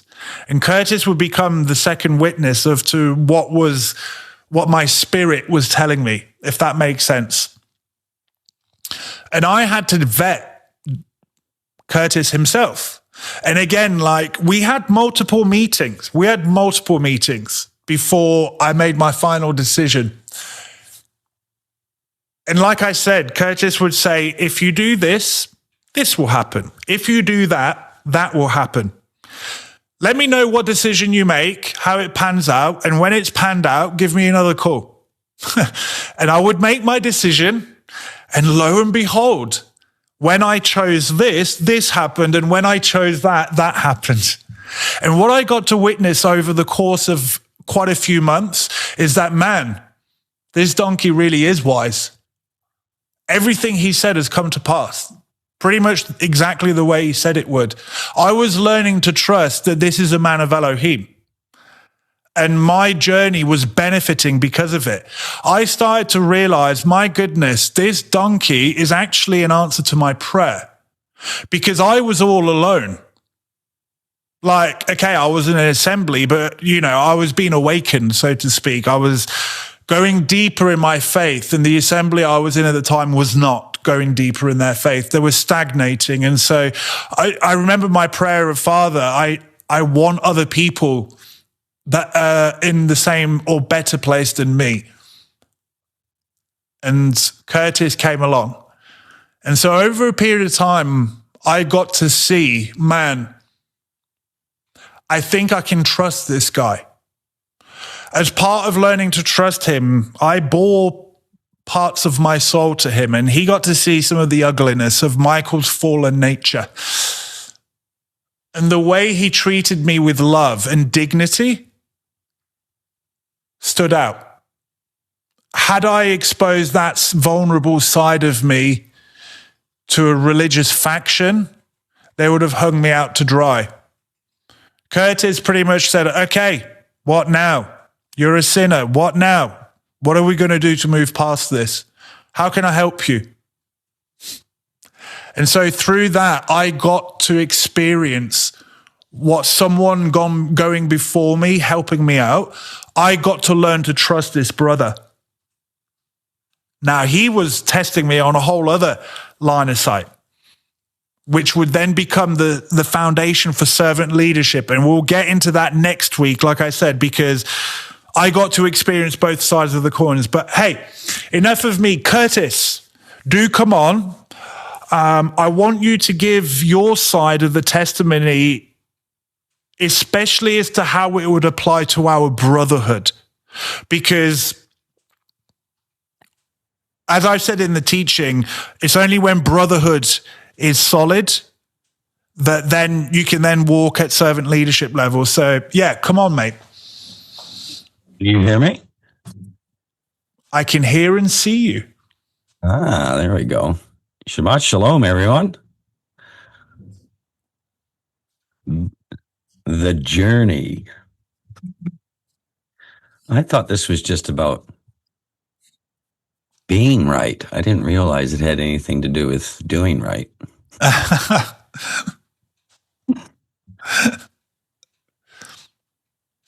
The journey, eh? It's interesting listening to the things you've been saying, and you sort of reflect back and, remember the journey that we've really been on, which most of the community really doesn't understand how far back it goes and really all the ins and outs. I get a little bit of insight from a teaching like today and that sort of a thing, but they don't realize that everything that's taught, you've either lived through yourself and you've overcome or seen the good fruit of it. And if you haven't overcome and you've gone through certain things and you lived the bad fruit of that, and, through his grace and mercy, we, we're here together as a community, listening to some of the testimony from this teaching. And the only way that's possible is reverence in Elohim. There's no other way that's possible, because that's what the Ruach can work with. And so from my perspective on, a number of the things that you've shared, and there's all sorts of details, there's some big things that come into the whole journey of servant leadership and all of this. I don't know if we don't really have the time for that today, but one of the things that that when you're mentioning a lot of the components of this testimony, the words of Messiah comes back to us at the Bema seat.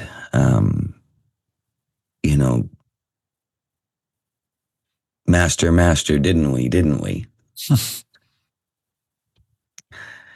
And you realize that there was that which had played the religious game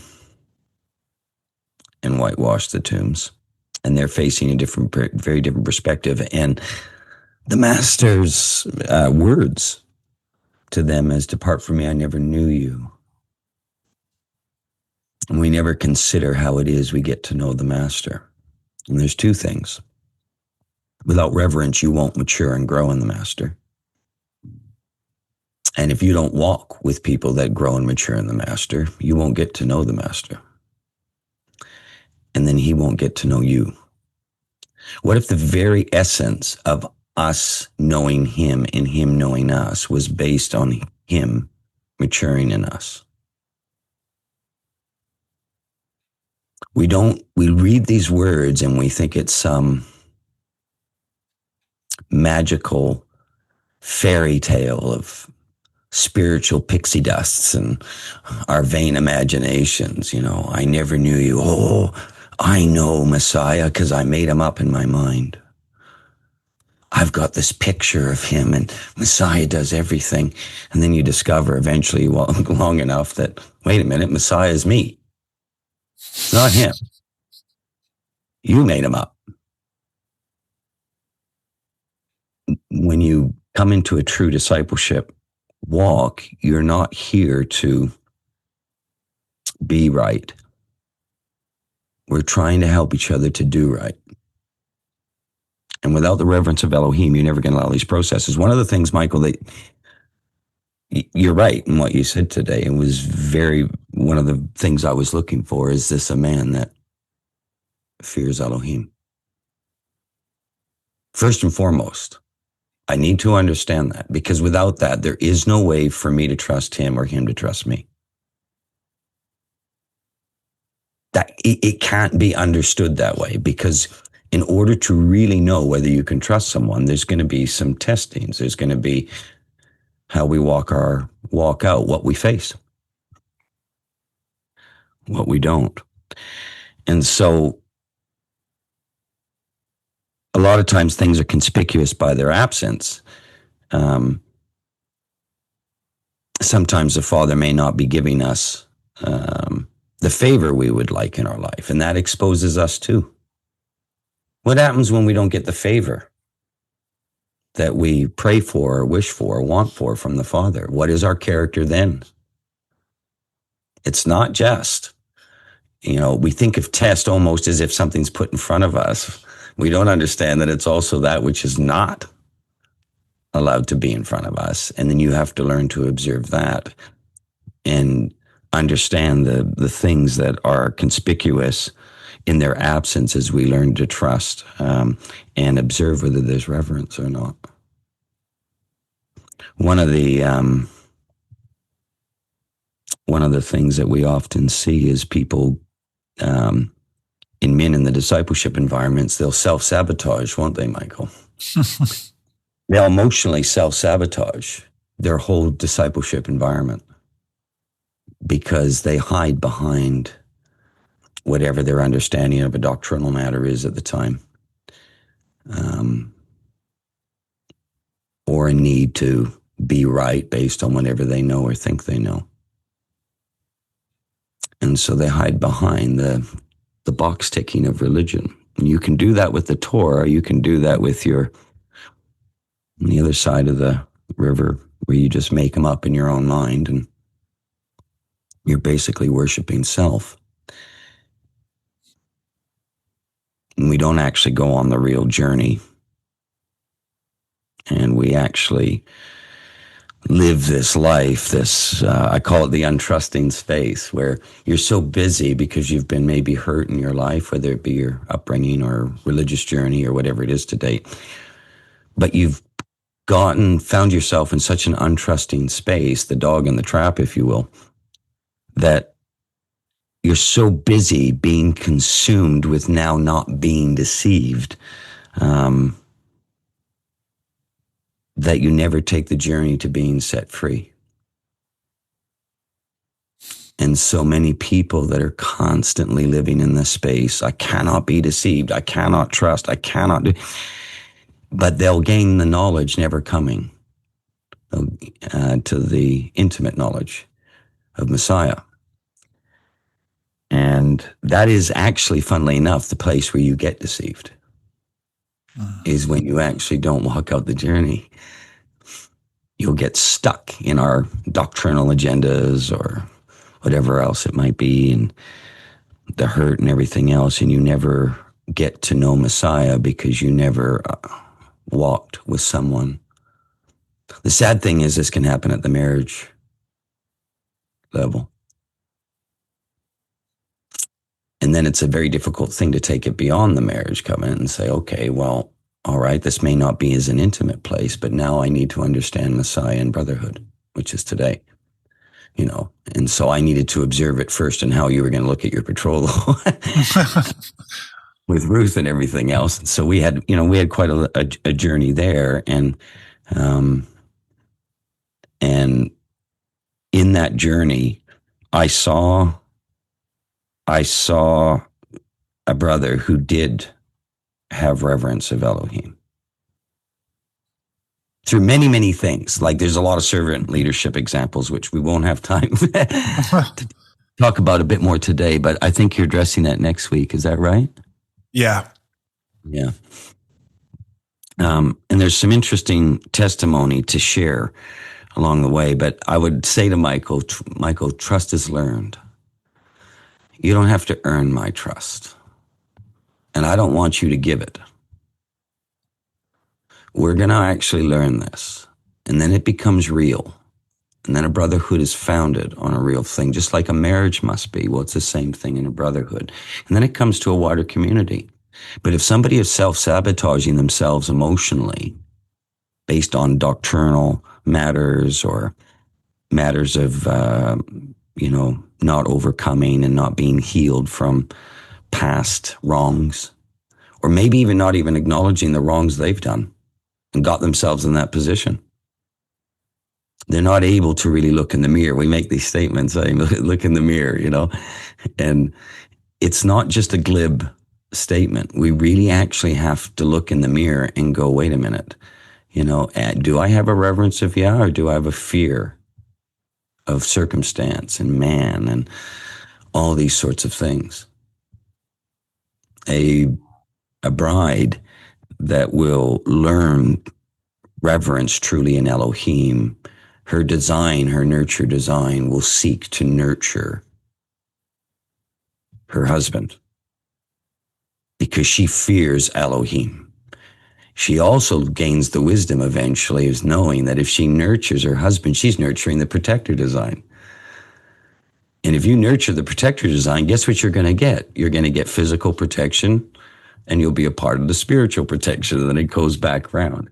And eventually, as the two learn reverence in Elohim, and you learn that nurturing and protective design, it will come into one, and that's how you eventually, as an outcome, will see Echad. You'll have a combined line of sight. It's actually based in the reverence of Elohim. You can't fake this. Or you live the conditional treadmills. Everybody has a bad day. I'm sure Ruth sees your bad days, and if it was conditional to your bad days, she would stop the nurturing process. If she does that, she'll be ultimately hurting herself. But you've seen my bad days, and yep, I've seen your bad days, and I've seen yours, but this is what was unique, and this is what helped me learn to trust you, Curtis. You didn't smash me with the Torah scroll. You didn't smash me with your religious self-righteousness. You were like, nope, I know how you feel. You're a sinner. Well done. You figured it out. What are we going to do about it? What I noticed about you is that you had a greater goal in mind, and that greater goal was pursuing Messiah. And I was like, well, I'm pursuing Messiah. I'm trying to. And I can see this brother doing that. And if we're both pursuing Messiah, well, then maybe we can trust each other. And that's what I saw about you that was uniquely different from what I'd experienced up to that point. And this was actually what helped me realize, this is a brother that Yah has sent me, which would then feed into, look, over the years, Curtis, you know, because of our accountability and vulnerability with each other, you have had to give me not like correction in the sense of what the heck are you doing, but you've had to go, hey brother, consider this, consider that, no, this is your flesh, no, this is not. And I've had to go, he's right. And I've had to trust that you are a brother that Yah has put in my life. And so because I fear Elohim, I'll learn to trust this donkey. I'll take heed what he has to say. Not blindly, but I've walked with him long enough to know that this is love. Yeah.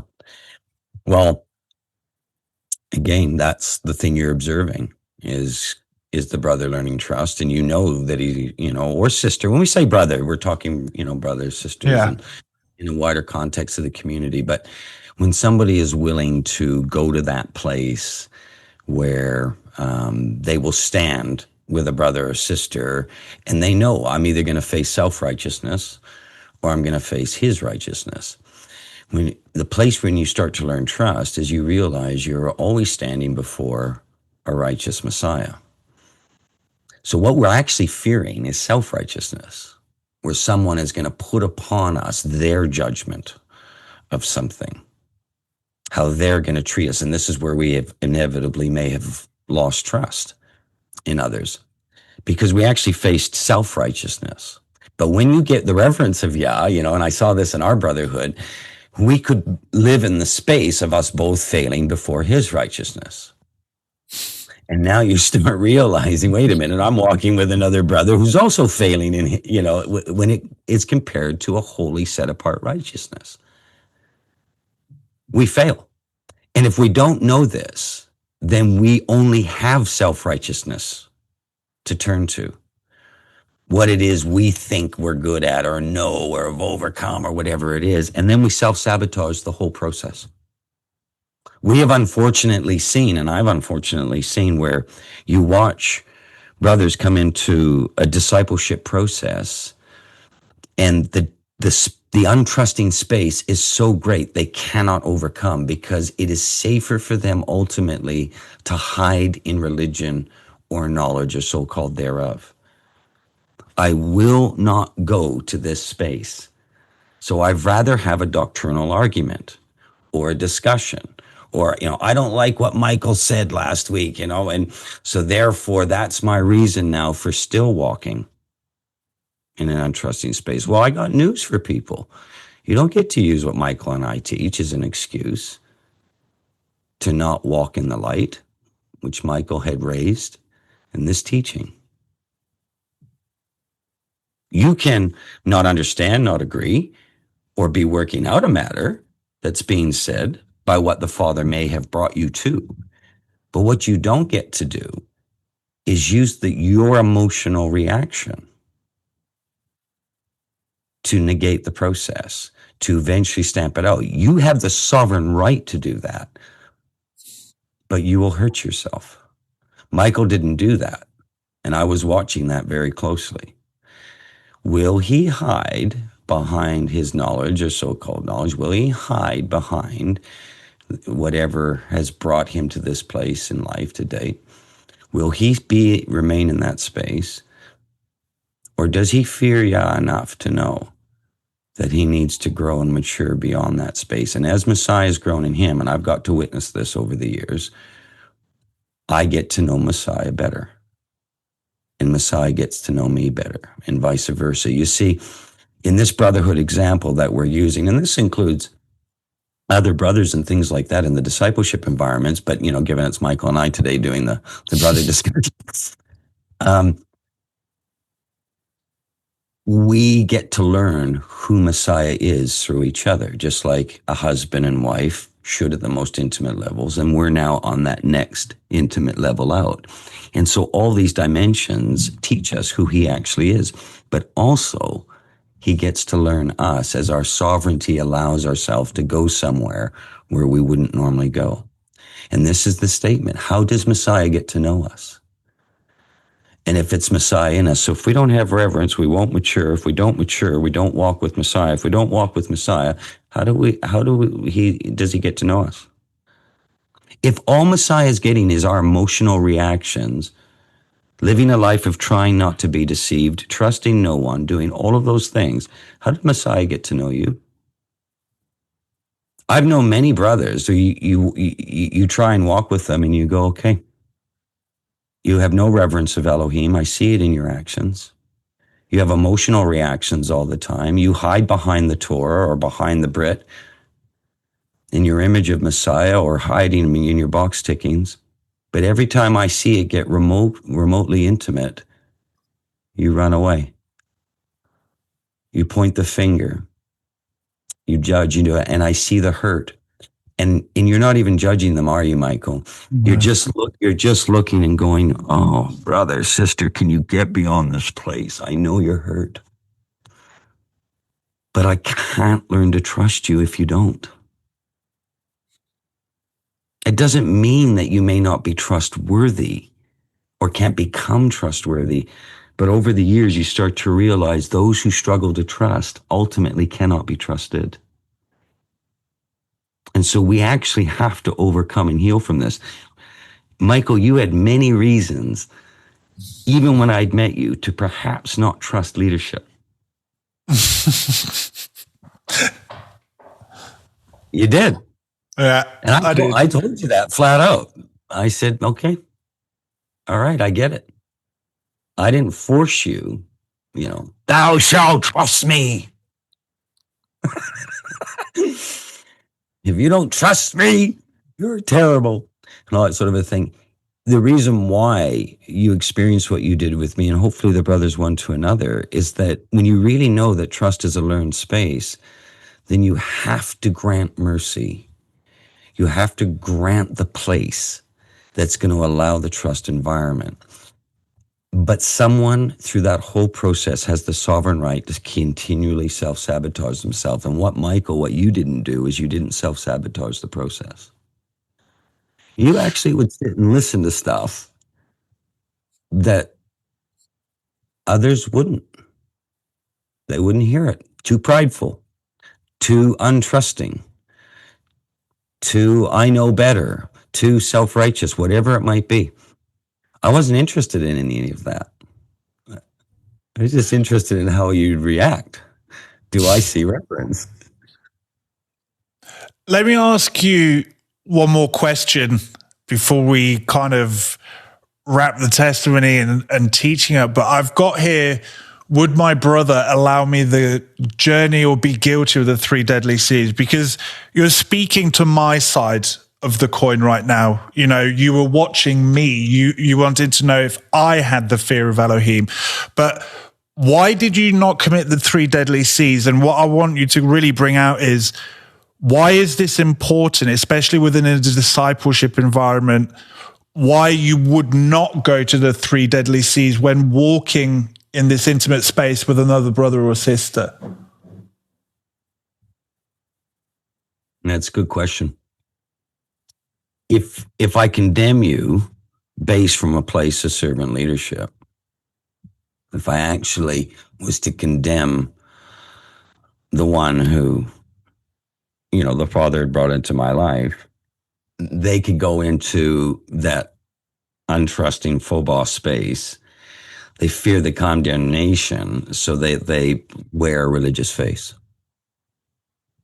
And so the relationship is being built on not a reverence of Elohim, it's built on the phobos of man. When you condemn somebody long enough, they will play the game just to not have to live the feeling of that condemnation. To actually be in a space where I'm too scared to say anything because of what might come at me.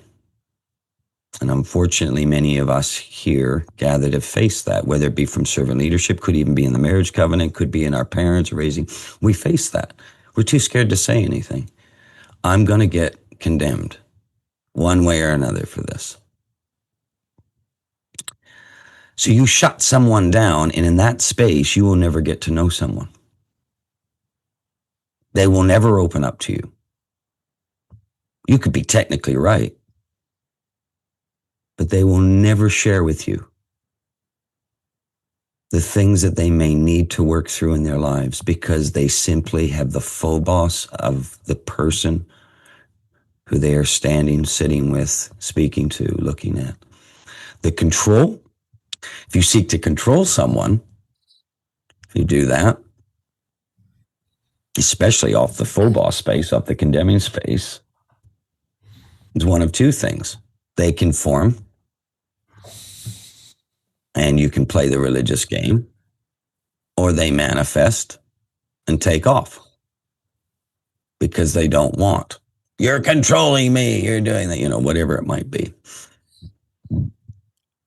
If they accept the control, but it's not based on the reverence of Elohim, then they can end up in really weird scenarios. This is how people get involved with cults and all sorts of things. This is how people get tricked. This is how people get hurt by denominational movements or religious movements, whatever it might be, whether it be in the Christian side or the Judeo side, or whether it be, in Islam, whatever else it is. What's controlling them is not coming from a place of true reverence. So, what are you converting someone to then? And if it comes to a servant leadership space, I'm looking and going, Father, who are these men that you really want me to share what you had taken me on the journey of in discipleship? At this time, when I met you, Michael, I'd been in discipleship environments for many years. But the Father was saying, okay, take what you've learned and now start to share it with others. Not take what you've learned and go and convert others.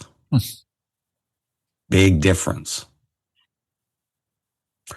I wasn't seeking to convert Michael or any of the other men led, many of which make up DS1, our discipleship stable to this day. I didn't seek to convert any of them to being donkeys or being a part of this or that, or anything. I wasn't interested in that. If you have to convert someone to something, it means ultimately then you're going to have to run your agendas upon them. If you're not interested in agendas and you're truly interested in Messiah, the outcome of all of these things, you don't get conformity, you'll get unity. You don't get conversion, you get brotherhood. You don't live in a space of fear and condemnation. You start to learn trust. So you get trust built on reverence. You get brotherhood built on reverence. You get unity built on reverence. Reverence of who? Messiah. I get to know who my Messiah is more and more because of my brotherhood with Michael. I get to have conversations with Messiah. I get to have fellowship with Messiah. I get that in my wife. I get that in my brothers and sisters in discipleship. I am not interested on how well he performs against the Torah. I'm not his judge on that, and I know Messiah has already spilt his blood because he's already failed. Now, if I walk with a brother that sits there and goes, I think these things in the Torah are good for us and we should be looking to do these things, absolutely. You can do it at the heart level, or you can do it at the head level. You're going to do it on the guilt level, or you're going to do it on the love level. I want to walk with somebody who's doing it in the love space, and the one who's learning the reverence of Elohim space. It is easy to find someone who's trying to tick the obedience box. But when obedience is an outcome, then it's a whole different space to walk with. Not perfect, not perfection. I know nobody's walked with me long enough will ever say I'm perfect, and they certainly wouldn't claim I wasn't a work in progress. You walk closely with me. I'd say the same thing about you, Michael. Mm. Here's the beauty of it. I've seen you grow in Messiah. I don't think it. I don't assume it. I've seen it. I've lived it. You live brotherhood, sisterhood. I don't have to sit there and guess. Does that mean you were perfect along the way? Does it mean I was? No. Far from it. He's birthing perfected love out of imperfection. Only an Elohim can do this. But what a journey. What a journey we've been on. It's always funny when people don't really know the history and the whatnot. They don't understand how this all came about and what's been going on. They don't have a clue. They don't know, really what it's been based on. But what we can do, because we can't tell you the thousands of hours of fellowship and discipleship and every different story. But I can tell you from a servant leader position, I was looking at whether you were going to walk through certain aspects that would truly show me that there was reverence of Elohim there. Not Curtis going, did Michael do this exactly the right way according to Curtis? I didn't care whether you failed or not in the aspects of execution. You have the reverence and you're going to overcome. Then I see the fruit of it. How do you see the fruit of someone's life? Over time. You think you can see the fruit because you agree with someone's teaching on YouTube? Oh, I agree with their teaching. Good fruit. How about, we get together. There's, we got 1,000 people together for Sukkot. Oh, that must be good fruit. Well, if that was the case, every Christian megachurch gathering on a Sunday must be just great fruit. What is it? How do you really know? Look at what Abel, Michael, you made the example of Cain and Abel today. Look at what Abel brought forth in the offering. What was it? What's in the physical shadow picture? What did Abel actually offer? An animal. What are we actually seeing? What are we seeing in all of this? If we manufacture, if we try to manufacture our offering one to another before Messiah, if we'll do it with each other, we'll most certainly do it with Messiah. I just needed to know, is this going to be a journey of seeing that reverence and that overcoming and not putting, myself or yourself on a performance treadmill? Because I knew eventually, like I have seen, I will start to see the good fruit. Someone wants to come to me and make some claim or be upset about some teaching you gave or whatever else it is. I'd be sitting there going, you don't know who he is. You don't actually even know you don't even know what that journey is. And you think what you're saying we've never heard before. He's never heard before. But it doesn't matter, brother or sister, whether you agree or disagree with something that's being taught. What matters is who you are. It really does, because we're all going to stand before Messiah and be corrected here. So if I'm going to bash you with, being right versus doing right before you get there, this is crazy. I've seen such things in the stables, and I know, Michael, you'll laugh when I say this, but you almost want to say to some of these brothers, gee, I don't even know why you're here. You don't need discipleship. And I actually think Yeshua should be consulting you, brother. I should be sitting down with you. You just don't need this whole environment. Like, this is the kind of place where our self-righteousness and our need for self-worth and value and pride and all these kinds of things, they come into it. And it's like, wow, you're going to emotionally hijack this whole environment for the sake of self. And then you're going to go, and this will lead to Lashon Hara in the end if you don't overcome. If you don't want to overcome, the thing you are going to be forced to do is point the finger. And now you will get false accusation, false witness, false everything based on your emotions. All because somebody brought you to a place of responsibility, accountability, and consequence and love. You can't raise children, parents on the screen, you can't raise children without responsibility, accountability, and consequence being taught to them. You can't do that spiritually. You must be willing to live this environment, all of us. And our testimonies are often shaped by when we wouldn't walk in that space and we endured the circumstance of not walking in discipleship. It created a big mess in our lives. And then by his mercy, he brings circumstance or things into our lives to rethink the matter. So from a brotherhood perspective, yeah, I was watching. Yeah. And I want to say that because I've lived both sides of this coin now, because in this testimony, I'm on the receiving end, but then that would lay the foundation for who would take over for me in the UK. And having lived that side of the coin, I now know that the reason you didn't do the 3 deadly C's to me is because you fear Yah. Because you're like, he's not standing before me.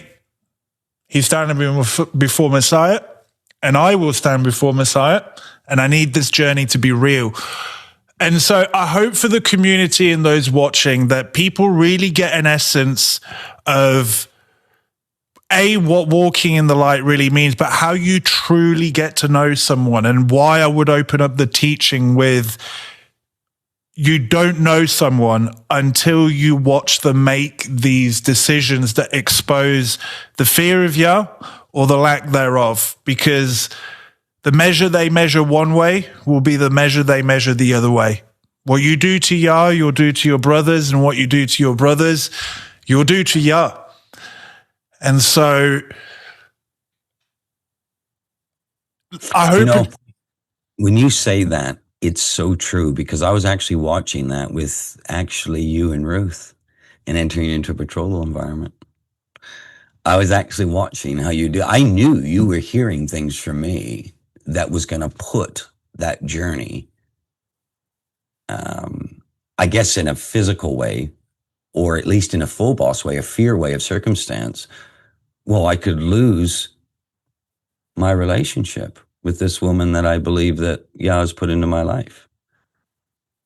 And I watched you not take control. I actually got to see you hear some things from me in the betrothal process where the fear of the reverence of Yah was greater than you losing this potential betrothal. Yet on the same side of the coin, you had to learn to start to know me enough during that process to know he's actually for this betrothal. He's for me. He's for Ruth. He's fighting for her. But I'm not fighting for it at the expense of the reverence of Elohim. And that was the thing that I saw you choose. I never, in my heart and as a brother, I just wanted you to marry the woman you love and have the most blessed marriage you could possibly have. But I also knew if the reverence of Elohim is not in you, that ain't going to happen. And the same, obviously, in Ruth's part and all of that. But because both of them had a reverence for Yah, the fruit of that comes forth. But there was things I was saying to you that emotionally, some people would be like, I'm not listening to that.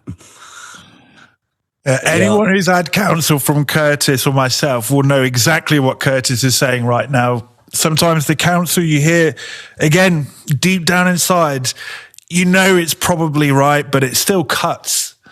And then it exposes this battle between flesh and spirit. And, oh man, what a journey. What a journey. And I purposely picked this testimony, Curtis, because next week we're going to look at servant leadership. And the servant leadership you and I have experienced, it cannot none of it could have occurred if we not had our brotherhood in play. And our brotherhood would not be in play if we didn't have our own houses, like in our marriage and with Messiah right at play either. And so you see the layering, the building. And so I hope that makes sense to the community. Curtis, thank you for sharing the other side of the coin.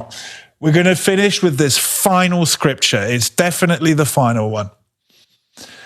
This is Yeshua being asked and tested, what is the greatest command? And Yeshua said to him, you shall love Yah, your Elohim, with all your heart and with all your soul and with all your mind. This is the great and first commandment. The second is like it. You shall love your neighbor as yourself. On these two commandments depend all of the law and the prophets. This is the covenant, the fulfillment of that covenant. You can only truly fulfill the two great commands of his covenant from a place of reverence. And as we've seen today, a big component of reverence is brotherhood, fellowship, true unity, truly walking in the light. This is the space, walking in the light through all the ups, through all the downs, through all the decisions we're going to have to make, these tough calls, and we're going to need each other and one another to help us and exhort one another to make the right decisions, to keep the fear of Elohim in place. And the more we succeed at that, mark my words, love will begin to be perfected, which is his desire. Anyway, let's stop here. Amen.